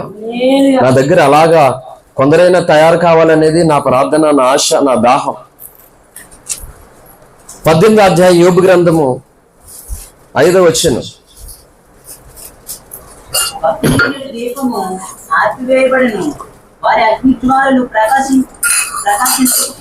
భక్తిహీనుల దీపము ఆర్పివేయబడును, వారి అగ్ని జ్వాలలు ప్రకాశింపకపోవును. ఏండి ఇక్కడ ఏం చెప్పిందంటే భక్తిహీనులు అంట. ఎవరు వీళ్ళు? ఎవరు వీళ్ళు? అన్యులా? ఎవరు వీళ్ళు? ఎవరండి? ఎవరొక్కరా బాబు, ఆ ఏలూరులో ట్రైన్ రాకపోయినా బాగుండు, అక్కడ ఆగిపోయిన బాగుండు, వచ్చి నా సెడుతున్నాడు. రాత్రంతా పడుకోకుండా వచ్చానండి. నా పిల్లలు ఎదురు చూస్తారు నా కోసం. వసంత కోసం, రంజిత్ పాల్ కోసం కాదు, మీకోసం. హల్లెలూయా. చాలా ఆస్తోటి టక టైం చూసుకోడు. 11:25. అక్కడ 11 అయింది, ఇంకా భోజనం అవ్వలే, ఇంకా స్టేజ్ మీద ఉన్నాను, ఇంకా బుక్స్ ఇవ్వలేదు వాళ్ళకి, ఇంకా స్టేజ్ మీద ఉన్నాను. 25 నిమిషాలు. రైల్వే స్టేషన్ ఎక్కడో ఉంది, 6 కిలోమీటర్ల దగ్గరికి వెళ్ళాలి, టికెట్ తీసుకోవాలి. ఈ వంతుని అటోపు నుంచి అటోపుకి వెళ్ళాలి. తండ్రి ట్రైన్ బోల్ సార్లు వెళ్ళేటప్పుడు బోల్ లేట్ అయిపోయింది. అది ఆ లేట్ ఏదో ఇప్పుడు అవుతే బాగుంటుంది తండ్రి, టైం అయిపోతుంది, పాస్టర్ గారికి వెళ్ళాలి అర్జెంట్గా. ఫుడ్ వద్దంటున్నాను నేను. వెళ్ళినప్పుడు ఏమీ తెలియలేదు, ఆమె 2 మొదలు పెట్టింది, అలా చిన్నపిల్లలు తినిపించినట్టు టకటగా వెళ్ళిపోయాను. అక్కడ వెళ్ళింది దారిలోనే అరిగిపోయింది. అక్కడేమో ప్లేస్ లేదు, మొత్తం భయంకరమైన రష్, చాలా కష్టంగా, కడుపంతా చాలా నొప్పుతో ఉంది. 12 గంటలకు బయలుదేరాం ఇక్కడ నుంచి. అక్కడికి వెళ్ళేసరికి 7:30 అయింది. కంగారుగా వెళ్ళగానే పిలిచారు. టకటగా కొంచెం స్నానం చేసేసుకుని డ్రెస్ చేంజ్ చేసుకుని వెళ్ళిపోయినంతే. మళ్ళా 3:30కి వచ్చాము. 4 గంటలకు పడుకున్నాను నేను, 6 గంటలకు లేచాను. నిద్ర లేదు, లేకపోయినా పర్లేదు, ఒకటే హాస్పిటల్లో నిద్ర లేని రాత్రులు ఎంత గడిపోయినా నాకు తెలుసు. హల్లెలూయా. దేవుని కొరకు కొన్ని రాత్రులు నిద్ర లేకపోయినా పర్లేదని అనుకుంటాను అనమాట.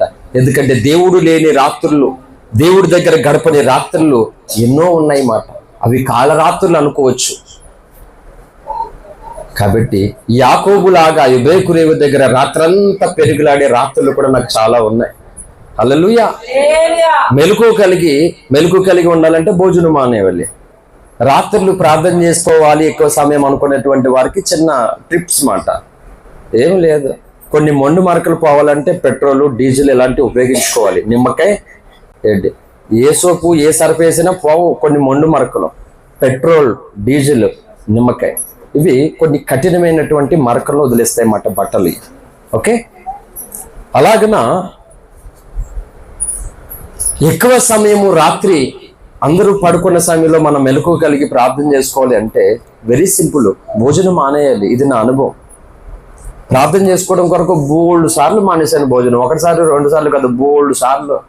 రే మంచి కూర నీ కోసం మొక్కలు తెచ్చాను రా, మళ్ళీ దొరకవి అనేది మా అమ్మ. అవునమ్మా, పొద్దుట వీలైతే గేమ్ చేసుకుని తినేస్తాను ఎంచుకొని అవకాశం ఉంటే ఉంచాలా. ఇప్పుడు అంతకంటే మంచి కూర దొరికింది ఇక్కడ. క్రొవ్వు మెదడు నాకు దొరికినట్లు ఉదయం నాకు దొరికింది అన్నాడు దావీదు భక్తుడు. హల్లెలూయా కదా. ఈ రుచులు తెలుసు, ఆ రుచులు తెలుసు. ఓ యేసు నీ ప్రేమ ఎంత రుచియా, ఎంతో రుచియా. చెప్పలేను ఎంత రుచి కూడా. తినండి అంతే, నేను చెప్పలేనంతే అనుకున్నట్టే. హల్లెలూయా. అందుకే యెహోవా ఉత్తముడని రుచి చూచి అంతే. రుచి చూడాలి నీ జీవితంలో, ఆయన టేస్ట్ చేయాలి. నీవు రుచి చూచిన నాడు ఆ రుచి యొక్క అనుభవాన్ని ఇతరులకు నువ్వు పంచకుండా, ప్రకటించకుండా నువ్వు మౌనంగా మోగగా ఉండలేవు. నువ్వు అసలు ఉండనీయుడు పరిశుద్ధాత్ముడు నీలో. హల్లెలూయా. భక్తిహీనులు ఎవరు అనే అంశం దగ్గరకు వచ్చాం. ఎవరు అంటే దేవుని ఎరిగిన వాళ్ళు. రక్తహీనత అంటే రక్తము అందు అవసరమైనది లేదు. బలహీనత కావలసిన బలము లేనివారు. విశ్వాసహీనులు కావలసిన విశ్వాసము లేనివారు. అలా భక్తిహీనులు అంటే కావలసిన భక్తి లేనటువంటి వారు. వీళ్ళ దీపం అంట ఆరిపోతుంది. అక్కడ ఆర్పి వేయబడును అన్నది ఎక్కడ చూడండి, భయం కదది ఆ మాట. భక్తిహీనుల దీపము ఆర్పి వేయబడును. చూడండి, ఆర్పి వేయబడుతుందంట భక్తిహీనుల దీపము. మరి ప్రమాదం కాదు అప్పుడు. వారి అగ్ని జ్వాలలు ప్రకాశింపకపోవును అంటే భక్తిహీనుల దీపము ఆరిపోవును అంటే భక్తుల దీపము ఆరిపోదు అని అర్థం. హల్లెలూయా. ఇప్పుడు ఒక మాట చెప్తున్నా ఫైనల్ గా. ఎందుకే నువ్వు వెలగాలనుకుంటున్నావా, ఆరిపోవాలనుకుంటున్నావా? సరే, ఆ వెలుగు ఎలా ఉండాలో బైబిల్ చెప్పింది. మత్తయి సువార్త 5వ అధ్యాయంలోనికి రండి. చాలా దాని గురించి ఎన్నో సంగతులు బైబిల్లో రాయబడి ఉన్నాయి. లోక భక్తుడు కూడా చెప్పాడు, మత్తయి భక్తుడు కూడా చెప్పాడు. కానీ ఒక మాట చూసుకుని మనం ముగింపులోనికి వెళ్ళిపోదాం. స్తోత్రం. మత్తయి సువార్త 5వ అధ్యాయం 14 నుండి చదవండి. మీరు లోకమునకు వెళ్ళై ఉన్నారు. కొండ మీద నుండి పట్టణం మరుగై ఉండనేరదు. మనుషులు దీపము వెలిగించి కొంచెము కింద పెట్టరు కానీ అది ఇంట నుండి వారందరికీ దీపస్తంభం మీదనే పెట్టుదురు. ఆమేన్. హల్లెలూయా. చూడండి, భక్తిహీనుల దీపం ఆర్పివేయబడును, భక్తుల దీపము వెలుగుతుంది. వెలగాలనుకుంటున్నారు, ఆర్పోవాలనుకుంటున్నారంటే అందరూ మంచిగా వెలగాలనుకుంటున్నారు. అయితే చూడండి, ఇలాగా వెలుగు ఏం చేయాలి ఇప్పుడు? అక్కడ ఏం చెప్పింది? మనుషులు దీపం వెలిగించి కొంచెము క్రింద పెట్టరు కానీ అది ఇంట నుండి వారందరికీ వెలుగుచుటకే దీపస్తంభం మీదనే పెట్టబడదు. నీవు వెలుగుతున్న దీపముగా ఉండాలన్నా, వెలిగే దీపముగా నువ్వు మారాలి అన్నా నువ్వేం చేయాలి అంటే నీ ఆ వెలుగు అనేకులకి కనబడాలట. హల్లెలూయా. ఎందుకు? నీవు వెలగడానికి కారణం ఎవరో నీకు అర్థమైంది. దేవుడు నీ ఆత్మను ఎలా వెలిగిస్తున్నాడో నీకు అర్థమైంది. ఈ వెలుగు చేత అంటే దేవుని చేత వెలిగింపబడినటువంటి నీవు మరికొందరిని వెలిగించాలి. కరెంటు పోయింది, దట్టమైన చీకటి, క్యాండిల్ దొరికింది, వెలిగించుకుంటాం. ఇంట్లో అందరికీ ఆ వెలుగు వస్తుంది అన్నమాట. మరి చిన్నప్పటి నుంచి చదువులన్నీ దీపముడిలోనే చదువుకున్నాం. 10th క్లాస్లో కరెంట్ వచ్చింది నాకు, ఎందుకంటే మా అన్నయ్య పెళ్లి వల్ల. హల్లెలూయా. దీపముడిలో ఇలా బుడ్డి వెలిగించుకుని ఆ వెలుతురులోనే చదువుకుంటా.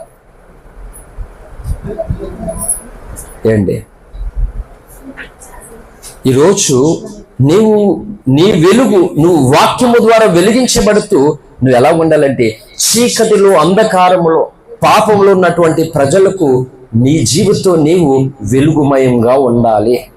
హల్లెలూయా. ఎందుకు దేవుడు కోరుకున్నాడు నీ దీపం ఎందుకు ఆరిపోకూడదు అనంటే అనేకులకి వెలుగై ఆ వెలుగవడానికి కారణం ఎవరు? ఆయనను చూపించడానికి. ఇదే త్రోవ దీనిలో నడువుడని ఇర్మియా ప్రవక్తతో దేవుడు చెప్పినట్లుగా. అందుకే దావీదు అంటాడు, భక్తుడైనటువంటి దావీదు 119వ కీర్తనలో ఒక ప్రార్థన చేస్తూ దేవుని స్తుతిస్తున్నటువంటి మాట మనకు కనబడుతుంది. 119వ కీర్తనలోనికి రండి ఒక మారు.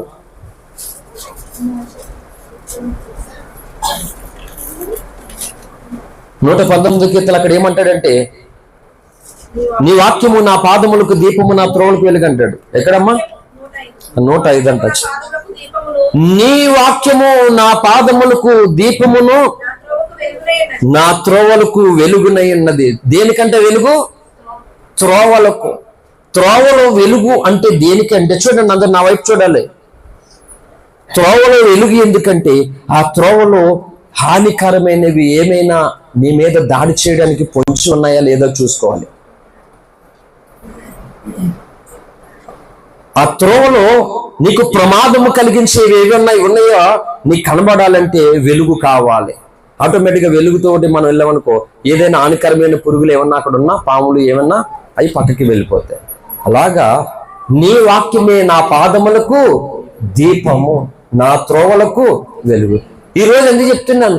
దేవుని వాక్యము మన పాదాలకు దీపముగా లేకపోతే, మన త్రోవలకు వెలుగా లేకపోతే, ప్రతి వాడు ఇగో బిలాము తొలగిన త్రోవలో తొలగిపోతారని చెప్పింది పేతురు 2వ పత్రికలోను, అలాగే యోధా పత్రికలోను.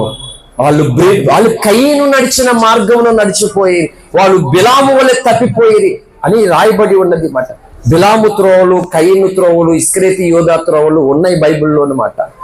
అందుకే అంటున్నాను, నీకు వెలుగు లేకపోతే ఆ త్రోవలు వెళ్ళిపోతావు. అరే ఒకసారి నువ్వు వెళ్తున్న చూసుకోవాడు ఎవరో, వాళ్ళు ఎలాంటి వాళ్ళు చూసుకో, ఒకసారి నీకు హాని కలిగించే వాళ్ళ కాదో చూసుకో. అంటే వాక్యం ద్వారా నీకు అర్థమవుతుంది, తెలుస్తుంది వాట. కొంతమంది నార్మల్గా ఇలా అంటారు, చచ్చిపోయే వరకు సంఘాన్ని మారను అంటారు. ఏంటంట? చచ్చిపోయే వరకు సంఘం మారడట. ఎవరికి ఉపయోగం? ఎవరికి ప్రయోజనం? వీళ్ళకి ఏమన్నా ప్రయోజనమా? దావీదు 23వ కీర్తనలో ఏం చెప్పాడు? యెహోవా నా కాపరి, నాకు లేము కలగదు. ఏం చేస్తాడట ఆయన? పచ్చిక గల చోట్ల ఆయన, ఏ చోట్లంట? పచ్చిక గల చోట్ల. అంటే పచ్చిక అంతా ఒక చోట ఉంటుందా? ఎక్కడ పచ్చుకుంటే అక్కడికి నడిపిస్తూ ఉన్నాడు. తమ్ముడు చెప్పాడు, కుర్రకాళ్ళు స్టేటస్లో పెడుతున్నారట వీడియోస్, సంఘం మాది సేవకులు వదిలేసిన వాళ్ళు అది ఇది అని చెప్పేసి కొంచెం హంగామా చేస్తున్నారట. నవ్వుకున్నాను, పిల్లకాయలు ఏమో మాట్లాడితే అంత పట్టించుకోవాల్సిన అవసరం కూడా ఏమీ లేదు. సంఘం అంటే ఏంటో తెలియదు వాళ్ళకి, ఫస్ట్ సేవకుడు అంటే ఏంటో తెలియదు. వాళ్ళు ఇలా మాట్లాడుతుంటే పిల్లకాయలు కొన్నిసార్లు ఏమో మాట్లాడతారు అంతే. అన్నీ పట్టించుకోవాల్సిన అవసరం ఉండదు. యేసయ్య కోసం ఏదైనా మారతాను అనాలన్నమాట. హల్లెలూయా. అంతే, యేసయ్య కోసం ఏమైనా చేయగలవు, కథ మొత్తం మార్చగలవు అనే పాట ట్రెండ్ అయిపోయింది. మరి నువ్వు చేయవా ఏమైనా యేసయ్య కొరకు? నువ్వు చేయవా? ఆయన ఏమైనా చేయగలుగుతాడు, అది అందరికీ తెలుసు. మరి నువ్వు చేయగలుగుతావు లేదా అది అందరికీ తెలియదు కదా, అది చెప్పాలన్నమాట. హల్లెలూయా. అందుకే యేసయ్య యోబు కోసం చెప్పాడు, సాతానంట నా కొడుకు ఏమైనా చేయగలడు. ఏమైనా చేస్తాడా? ఏం చేస్తాడు? ఆరోగ్యం తీసేస్తాను చేస్తాడా? ఏమైనా చేస్తాడు. పిల్లలు చంపేస్తాను చేస్తాడా? చేస్తాడు. ఆస్తి మొత్తం తీసేస్తాను చేస్తాడా? చేస్తాడు. భార్య ఇతన్ని ద్వేషించలేక చేస్తాడా? అప్పుడు చేస్తాడు. స్నేహితులు ఉన్నారు కదా, వాళ్ళు కూడా ఇతను తూణీకరించలే చేస్తారు. నువ్వేం చేసుకో, అతను మాత్రం నన్ను వదలడంతే. ఏమైనా చేసుకో అన్నాడంతే యేసయ్య యోబు కోసం సాతాను. చెప్పు, ఇప్పుడు యోబు స్థానంలో నన్ను పెట్టాలనుకుంటారు. అంటే యోబు స్థానం అనగానే యోబులాగా ఇలా జరగదు అని ఊహించుకోవద్దు. ఎంత చెట్టుకు అంతే గాలి, ఎంత పెండుకు అంతే రొట్టె. ఏంటి మంది ఎక్కువైతే మజ్జిగ పలసన అయిపోతుందట. ఇంటికి ఇద్దరు వచ్చారు, పెరుగు 10 రూపాయలు పెరుగు పెడితే తెచ్చాం, చక్కగా ఇచ్చొచ్చు. సడన్గా 4 ఎంత అయిపోయారు, జనం ఎక్కువైపోయారు, డబ్బులు లేవు, పెరుగు లేదు. ఏం చేయాలి? సింపుల్గా నీళ్ళు వేసేది బదులు కాస్త కొంచెం నిమ్మకాయ పిండేసి కొత్తిమీర వేసేది మసాలా. హల్లెలూయా. ఏమైనా చేయగలవని ఆయన కోసం నువ్వు నేను పాడుకోవడం ఏంటి? నువ్వు ఏమైనా చేయగలవు యేసయ్య కోసమని దోతలు నీ కోసం చెప్పుకునేలాగా యేసయ్య చేయాలనుకున్నాడు అంతే. హల్లెలూయా. యేసయ్య అనుకున్నట్లుగా మనం అవకాశం ఇవ్వట్లేదు యేసయ్యకి. యేసయ్య అనుకున్నట్లుగా మన అవకాశం యేసయ్యకి ఇస్తే ఏండి నువ్వు వెలుగుతూ అనేకులు వెలిగించే వ్యక్తిగా మారిపోతావు. దానికి సేవకుడే అవసరంలే, దానికి నువ్వు సేవకుడువే సేవకురాలువే ఇంకోటి ఏది అవసరంలే. నువ్వు క్రైస్తవురాలు అయ్యావు కదా, చాలదండి. మళ్ళీ ఇంకో 10,000 కాదు. ఈ భూమి మీద నేను క్రైస్తవుడిని క్రైస్తవురాలు అని అనిపించుకోవడమే అన్నిటికంటే ఉత్తమమైనది, ఘనమైనది, శ్రేష్టమైనది మాట. దీనికి మించినదే లేదు ఇంకేది కూడా. హల్లెలూయా. ఏదైనా సరే ఆయన పిల్లలో మాట మనం. కాబట్టి ఒక మారు ఆలోచించు, నీ త్రోవలలో వెలుగు ఉన్నదా లేదా? నీవే వెలుగు లేకుండా నువ్వు నడిస్తే ఇంకొకరిని నువ్వు ఎక్కడికి నడిపిస్తావు అంటే చీకట్లో నడిపిస్తావు. ఇంకా చాలా విషయాలు ఉన్నాయి. నేను చెప్తున్నాను, ఏదో ఒక 1% సంగతి మాత్రమే చెప్పాను. యేసన్న గారు పాడినటువంటి ఒక పాట ఉంటుంది కదా, ఏంటి పాడదామా? అవసరాన్ని బట్టి. అందుకనే భక్తుల మాటలు, వాళ్ళ పాటలు, వాళ్ళ రచనలు. నా దీపము యేసయ్యా నీవు వెలిగించినావు, సుడిగాలిలోనైనా జడివానలోనైనా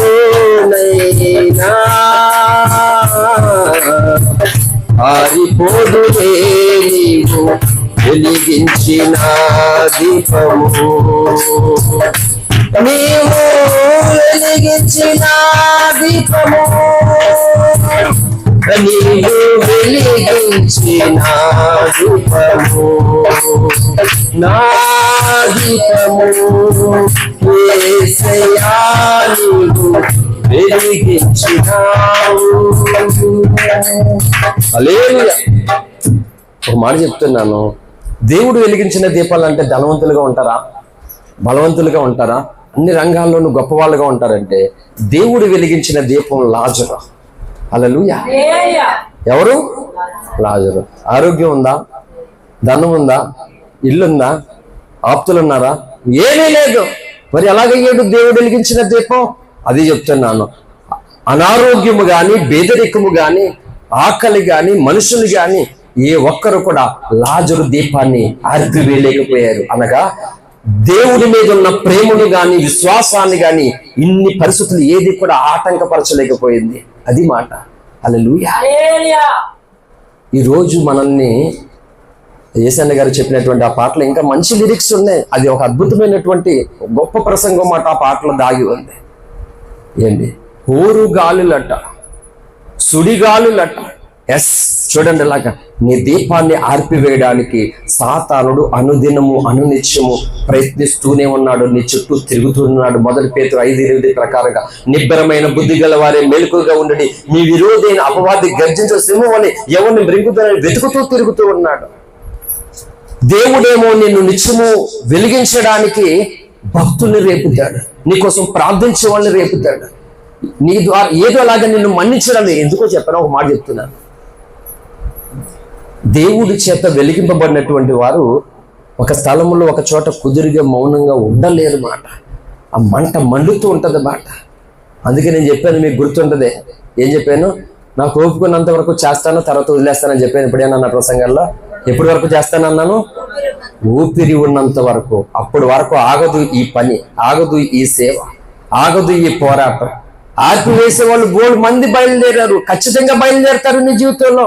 నీ దీపము ఆర్పివేయడానికి, అనగా దేవుడే వెలిగించిన నీ దీపాన్ని అనేకుల్ని చీకటిలో నుండి వెలుగు ఎద్దుకు నడిపించడానికి, దేవుడే వెలిగించిన నిన్ను ఆర్పివేయడానికి నీ మీద అనేక శక్తులు, వ్యక్తులు రకరకాలుగా ప్రయత్నం చేస్తూనే ఉంటాయి. ఆ పాట, ఈ పాట యేసన్న గారు చెప్పింది ఆ అర్థాలే మాట. ఏమన్నాడు అక్కడ? సుడిగాలిలోనైనా జడివానలోనైనా ఆరిపోదులే నీ వెలిగించిన దీపం. అంటే ఒక మాట చెప్తున్నాను, గాల్లో దీపం పెట్టి దేవుడు అంటే దేవుడు ఏం చేస్తాడు అని చాలా మంది అంటారు కదా. ఏమైనా చేయగలుగుతాడు ఆయన, పిచ్చిమాలోకం. అయితే దేవుడు దీపం వెలిగిస్తున్నాడని చెప్పాను. వెలిగించాలంటే ఒక భక్తుడు ఉండాలని కూడా చెప్పాను. 3వ సంగతి చెప్పి ముగిస్తాను. ఆ దీపం ఆరిపోకుండా నీ బాధ్యత ఉండద్దా? దీపం వెలిగించావు అండి, ఒక క్యాండిల్ వెలిగించావు చీకట్లో. ఒకటే అగ్గిపుల్ల ఉంది, ఒకటే ఉంది, దట్టమైన చీకటి, ఒకటే పుల్ల ఉంది. మనం అగిపెళ్ళి పని చేయడానికి పెట్టెలో సగం ఖాళీ అయిపోతాయి మాట, తీసేసేస్తాం, ఈలోగా ఆరిపోతుంటుంది.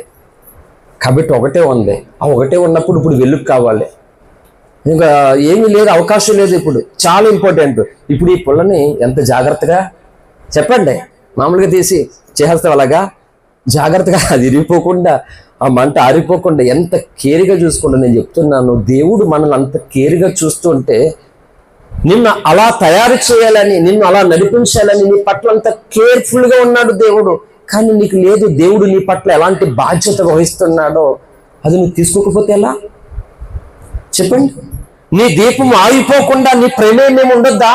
ఆ బాధ్యత నీకు ఉండొద్దా చెప్పండి? రెండు జారిపోతున్నటువంటి నేల, జాగ్రత్తగా నడవాలి, పడిపోకూడదు, అసలు గచ్చు అని జాగ్రత్త పడతామా లేదా? మరి నీ దీపము ఆరిపోతున్నటువంటి పరిస్థితుల్లో యేసయ్యా నా దీపం ఆరిపోవడానికి వీల్లేదు, దాని కొరకు ఉపవాసం ఉంటావు, ఆల్రెడీ ప్రార్థన చేస్తావు, గోజాడతావు, అన్నాలా రోధిస్తావు, ఏం చేస్తావో చేసుకో. కానీ నీ దీపం మాత్రం వెలగడానికి నీ వంతుగా నువ్వు చాలా కృషి చేయాలి, ప్రయాసపడాలి. అలా పడినటువంటి వాడే బేదలాజరు. హల్లెలూయా. ఆ తపన నీలో చూసినప్పుడు ఎన్ని సుడిగాలు నీ జీవితంలోనికి వేస్తూ ఉన్నా సరే ఆ దీపము ఆరిపోనీయడు. ఈ దేశన్న గారి అనుభవం మాట. హల్లెలూయా. చెప్తున్నాను, నేను ఈ దేశన్న గారిని కూడా ముఖాముఖిగా చూడలేదు. వెళ్దాం అనుకునేసరికి అప్పుడే చదువుకుంటున్నాం, పబ్లిక్ ఎగ్జామ్స్ ఉండే మాకు, అప్పుడే గుడారాలు పండుగ పెడతారు. ఏంటి చాలాసార్లు అలా 10th క్లాస్లో వెళ్దాం అనుకున్నాను, పబ్లిక్ ఎగ్జామ్, ఇంటర్లో, డిగ్రీలో ఎప్పుడు వెళ్ళడానికి అవకాశం. చివరికి నా డిగ్రీ అయిన తర్వాత 2011లో హైదరాబాద్కి వెళ్ళాను కదా, గుంటూరు దగ్గరికి ఉంటుంది కొంచెం, వెళ్దాం అనుకునేసరికి ఆ సంవత్సరం అనుకుంటాను యేసన్న గారు చనిపోయారు. నేను చూడలేదు. కానీ ఆయన రాసినటువంటి పాటల్లో ఉన్నటువంటి అనేకమైన పరమార్థాలు నాకు తెలిసి ఆయన పాటలు బాగా పాడుకునే వారి కంటే ఆ పాటల్లో భావాన్ని నేను చాలా రిసీవ్ చేసుకుంటాను. హల్లెలూయా. ఆయన పాటలే కాదు, మిగిలినటువంటి భక్తుల పాటలో ఉన్నటువంటి భావజాలన్నీ రిసీవ్ చేసుకుంటాను. హల్లెలూయా. కాబట్టి నీ దీపము ఆరిపోకూడదు, ఆరిపోకుండా ఉండడానికి తగిన నూనె నువ్వు సిద్ధపరచుకోవాలి. అయిపోలేదు ప్రసంగం, మళ్ళా నూనె అంటే ఏంటి, ఒత్తి అంటే ఏంటి, మళ్ళీ అక్కడికి వెళ్ళాలి. సింపుల్ గా మాట, నూనె పరిశుద్ధాత్మ అభిషేకము. హల్లెలూయా. పరిశుద్ధాత్మ అభిషేకం లేకుండా నువ్వు మండలేవు. వెలిగించేవాడు ఉన్నాడు ఈ రోజు నీ దగ్గర, కానీ ఆ నూనె తీసుకోవడానికి నువ్వు బద్దకిస్తున్నావు చూడు. ఆ నూనె ఉండాలని ఆశ నీకు లేదు చూడు. ఆ నూనె నేను ఎలాగైనా పొందుకోవడం కొరకు ఏమైనా నేను ఖర్చు చేయాలని దాహం, ఆశ నీకు లేదు చూడు. వెలిగించేవాడు ఏం చేస్తాడు చెప్పు? ఏం చేస్తాడు? ఈరోజు అది చెప్తున్నాను, వెలిగించడానికి సేవకుడు నీ జీవితంలో నీ కళ్ళ ముందు నీ ఎదుట ఉన్నా కానీ వెలగాలనేటువంటి తపన, ఆశ నీకు లేకపోతే నువ్వు ఘోరమైనటువంటి నష్టాన్ని నువ్వు పొందుకుంటావు. అందుకే ఇకనైనా సరే ఈ మానవ ఆలోచనలు ఎవరేమనుకోని వదిలేండి. చెప్తున్నాను, ఈ మనుషులు అంటారా ఎలాగైనా అనుకుంటారు, నిన్ను ఎలాగైనా తృణీకరిస్తారు, ఎలాగైనా కృంగదీస్తారు, ఎలాగైనా బెడ్లేస్తారు, నిన్ను ఎలాగైనా చేస్తారు. ఎందుకయ్యాను? అందుకే ఏదో రోజు ఏసి అలిసిపోవాలి వాళ్ళు అని వాళ్ళ నోళ్ళు ఆగిపోవాలి. నీ అభివృద్ధి తేటగా కనబడే ప్రయత్నం వరకు మోకాళ్ళు ఊనడం మానొద్దు, పరిశుద్ధాత్మను పొందడం మానొద్దు. హల్లెలూయా. ఏదో రోజు నీ అభివృద్ధి పొందుతావు, అభివృద్ధి చూపించాలి. పౌలు అదే చెప్పాడు, మీ అభివృద్ధిని అందరికీ తేటగా కనబడాలి. నీ మోకాళ్ళ ప్రార్థన వ్యర్థము కాదని నీ చుట్టూ ఉన్న జనము చూసే విధముగా మోకాళ్ళ అనుభవం అందరికీ తేటగా కనబడేలా చేశాడు భక్త సింగ్ గారు, దైవజనుడు, ప్రార్థనాపరుడు. బిల్లీ గ్రహం గారు, మా మోకాళ్ళ ప్రార్థన వ్యర్థము కాదని ప్రపంచానికి చూపించారు వాళ్ళు. ఈరోజు చెప్పు, నీ మోకాళ్ళ ప్రార్థన వ్యర్థమైపోయేలాగా నువ్వు చేస్తావా? నా మోకాళ్ళ అభివృద్ధి, నా మోకాళ్ళ ప్రార్థనలో అభివృద్ధి అందరికీ కనబడేలాగా చూస్తాను అని నువ్వు అనుకోవాలి. నేను వింటున్నటువంటి వాక్యము ఈ స్థలానికి పరిమితము కాదు, అది నా హృదయాన్ని మండిస్తుంది, వెలుగునిస్తుంది. ఆ అభివృద్ధి అందరికీ తేటపడేలాగా చేస్తాను అని ఈ ఆశ, ఈ దాహం నీకు ఉండాలండి. గట్టిగా గాలేస్తే ఎగిరిపోతాడు, ఈడ బాప్టిజం ఇచ్చేది అన్నారు నన్ను ఈ స్థలంలో, ఈ ఊర్లో ఉన్నటువంటి అనేక మంది క్రైస్తవులు.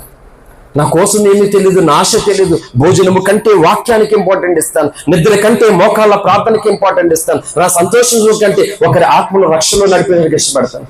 రాత్రి మా తమ్ముడు చాలా కష్టపడి, ఎందుకంటే 4 ఆదివారాలు ఉదయం చాలా ఇబ్బంది అయిపోతుంది అండి, ట్రైన్ లేటు, కనీసం అన్నికి చిన్న ప్లేస్ ఏదో చూడాలని మొత్తం కాళ్ళు పెట్టుకోవడానికి అవకాశం స్థలంలో మా తమ్ముడు అటు ఇటు తిరిగేసి మొత్తానికి నాకు కొంచెం ప్లేస్ చూసి అన్నీ అక్కడికి వెళ్ళిపో, కొంచెం నువ్వు అలా కొంచెం నిద్రలోకి వెళ్తే కొంచెం రిలీఫ్ అవుతావు కదా అని తమ్ముడు ప్లేస్ చూశాడు. వెళ్ళాను, కూర్చున్నాను.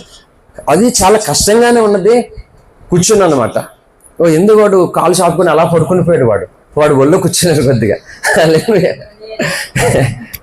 సన్నగా ఉన్నాడు ఎంత లాభం తెలుసా? అందుకే నేను కొంచెం ఉండడానికి ఇష్టపడినాను. ఎవరొకరు ఒళ్ళన్నా కూర్చుని పోవడానికి ఈజీగా ఉంటుంది. ఏ ఇరుకులన్నా వెళ్ళిపోవచ్చు మాట ఈజీగా. అది లాగా ఉన్నాను అనుకో, రే ఎక్కడికి వెళ్తావు నువ్వు అంటుంది నన్ను కదా. ఇది కూడా నాకు మేలు. అందుకే మేలయ్యి నువ్వు సన్నగా ఉండడం కూడా మేలయ్యాను. రూపాయి బాధపడకు సన్నగా ఉన్నందుకు. మా మరదలు కాబట్టి చెప్తున్నానండి. హల్లెలూయా. సో వెళ్ళాను. పక్కన ఉన్నటువంటి బ్రదరు ఎక్కడి నుంచి అన్నా అని చెప్పేసి అంటే మీటింగ్కి వెళ్ళొచ్చాము అని చెప్పేసి మొదలుపెట్టాను. అతనికి సువార్త చెప్పాలనే ఆశ కలుగుతుంది హృదయంలో. ఇంచుమించు 1.5 సేపు ఆ అబ్బాయి పేరు పవన్ అంట. వైజాగ్, వాళ్ళది విజయవాడ. అయితే వైజాగ్ మిలిటరీ దానికి సెలెక్ట్ అయ్యాడంటే దానికి సంబంధించినటువంటి దానికి వెళ్తున్నాడు. అబ్బాయి కోసం సువార్త చెప్పి నా సాక్షి వీడియో చూపించి అన్ని చెప్పి చూపెడితే అతను అన్నాడు నాతోటి, అతను చెప్పాను నా ఫేస్బుక్ ఐడి ఉంది, ఎప్పుడైనా కాంటాక్ట్ చేయాలంటే ఈశ్వర్ జోసెఫ్ ఫేస్బుక్ ఐడిలో నేను దొరుకుతాను నీకు ఈజీగా, నీకు అవకాశం ఉంటే సో కంటిన్యూ అవుతుంది అని చెప్పేసి చెప్పాను. అదేం తెలుసా, చాలా థ్యాంక్స్ అన్న, ఈరోజు ఒక మంచి గొప్ప వ్యక్తిని నా జీవితంలో నేను కలుసుకున్నాను అన్నాడు ఆ అబ్బాయి. నాకంటే చిన్నోడే పవన్ అని ఒక అబ్బాయి మాట. మా తమ్ముడు వచ్చాడు మళ్ళీ నా దగ్గరికి, అనే పడుకోలేదా పడుకోనే అన్నాడు అన్నమాట. తర్వాత దిగిన తర్వాత అన్నాడు, ఆ అబ్బాయికి సువార్త చెప్తాను అందుకే పడుకోలేదా, అందుకే నేను మళ్ళీ ఏం మాట్లాడలేదు అన్నమాట తమ్ముడు. ఆ కొద్ది సమయం నేను పడుకుంటే కొంచెం రిలీఫ్గా ఉండి చక్కగా ఉండేవాడిని. నిద్ర లేదు ఏమీ లేదు. హల్లెలూయా. నేను ఒక మాట చెప్తున్నాను, నేను నీవు లోబడినని మన కొరకు యేసయ్య 33.5 సంవత్సరాలు ఈ భూమి మీద మన కొరకు ఎంతగా ఎదురు చూశాడో తెలుసా. ఒక పూట భోజనం లేనందుకు, ఒక పూట నిద్ర లేనందుకు పెద్ద ఏమి కష్టం కాదు. అంటే మానవ శరీరాలు కాబట్టి బలహీనంగా ఫీల్ అవుతాం. కానీ 33.5 సంవత్సరాలు రక్షకుడు మహిమ శరీరాన్ని విడిచిపెట్టి మానవ శరీరాన్ని ధరించి మనలాంటి దేహముతో, ఆకలితో, దాహముతో, కోరికలతో, ఆశలతో రకరకాలుగా ఉన్న ఈ దేహాన్ని కలిగి నీ క్షేమము కొరకు, నీ దీపాన్ని వెలిగించడం కొరకు, అనేకులు వెలిగించి నిన్ను వెలిగించడం కొరకు అంత తాపత్రయపడ్డాడు. కనీసం ఈ ప్రసంగం ద్వారా అయినా మీకు దండం పెడుతున్నాను, ఉపవాసంలోనికి వెళ్ళి యేసయ్యా నేను ఆరిపోకూడదయ్యా, ఎందుకంటే నువ్వు ఆరిపోతే నీ ఇంట్లోకి చీకటి ప్రవేశిస్తుంది. నువ్వు వెలగాలి, ఇంటి వారికి వెలుగు కలగాలి, నువ్వు వెలగాలి, నీ చుట్టూ ఉన్న వారికి వెలుగు కలగాలి. ఇన్ని ప్రయోజనాలు ఉన్నాయి నువ్వు వెలగడం వల్ల. చూసారా, అందుకు సాతాను ఏంటంటే నిన్ను ఆరిపేస్తే ఈజీగా అందరిని ఆరిపేద్దామని భక్తుల మీద ఎందుకు బరుజలుతాడు వాడు.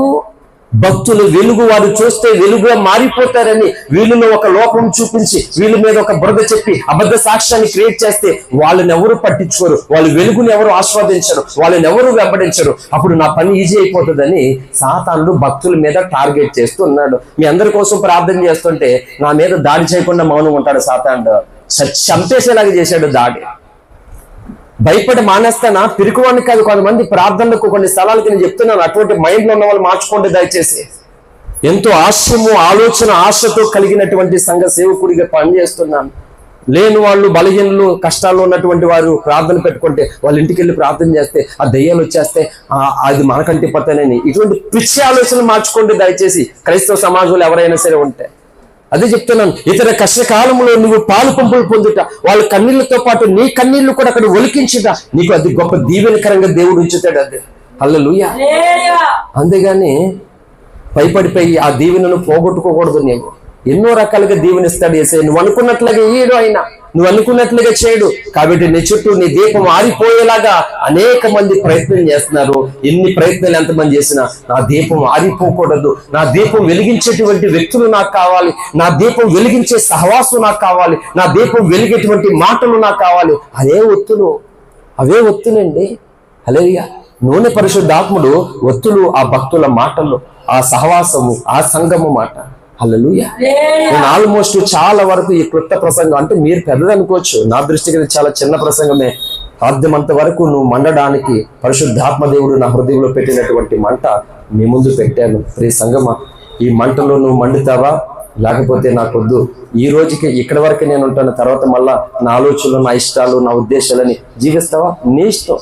సేవకుడిగా దేవుడు నాకు ఇచ్చినటువంటి పని నేను జరిగించాను.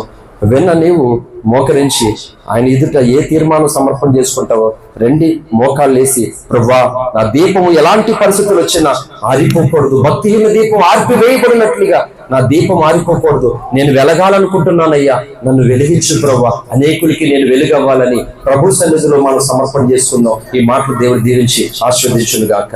ఆమేన్. ప్రార్థన చేసుకుందాం. ఉన్నారా పిల్లలు?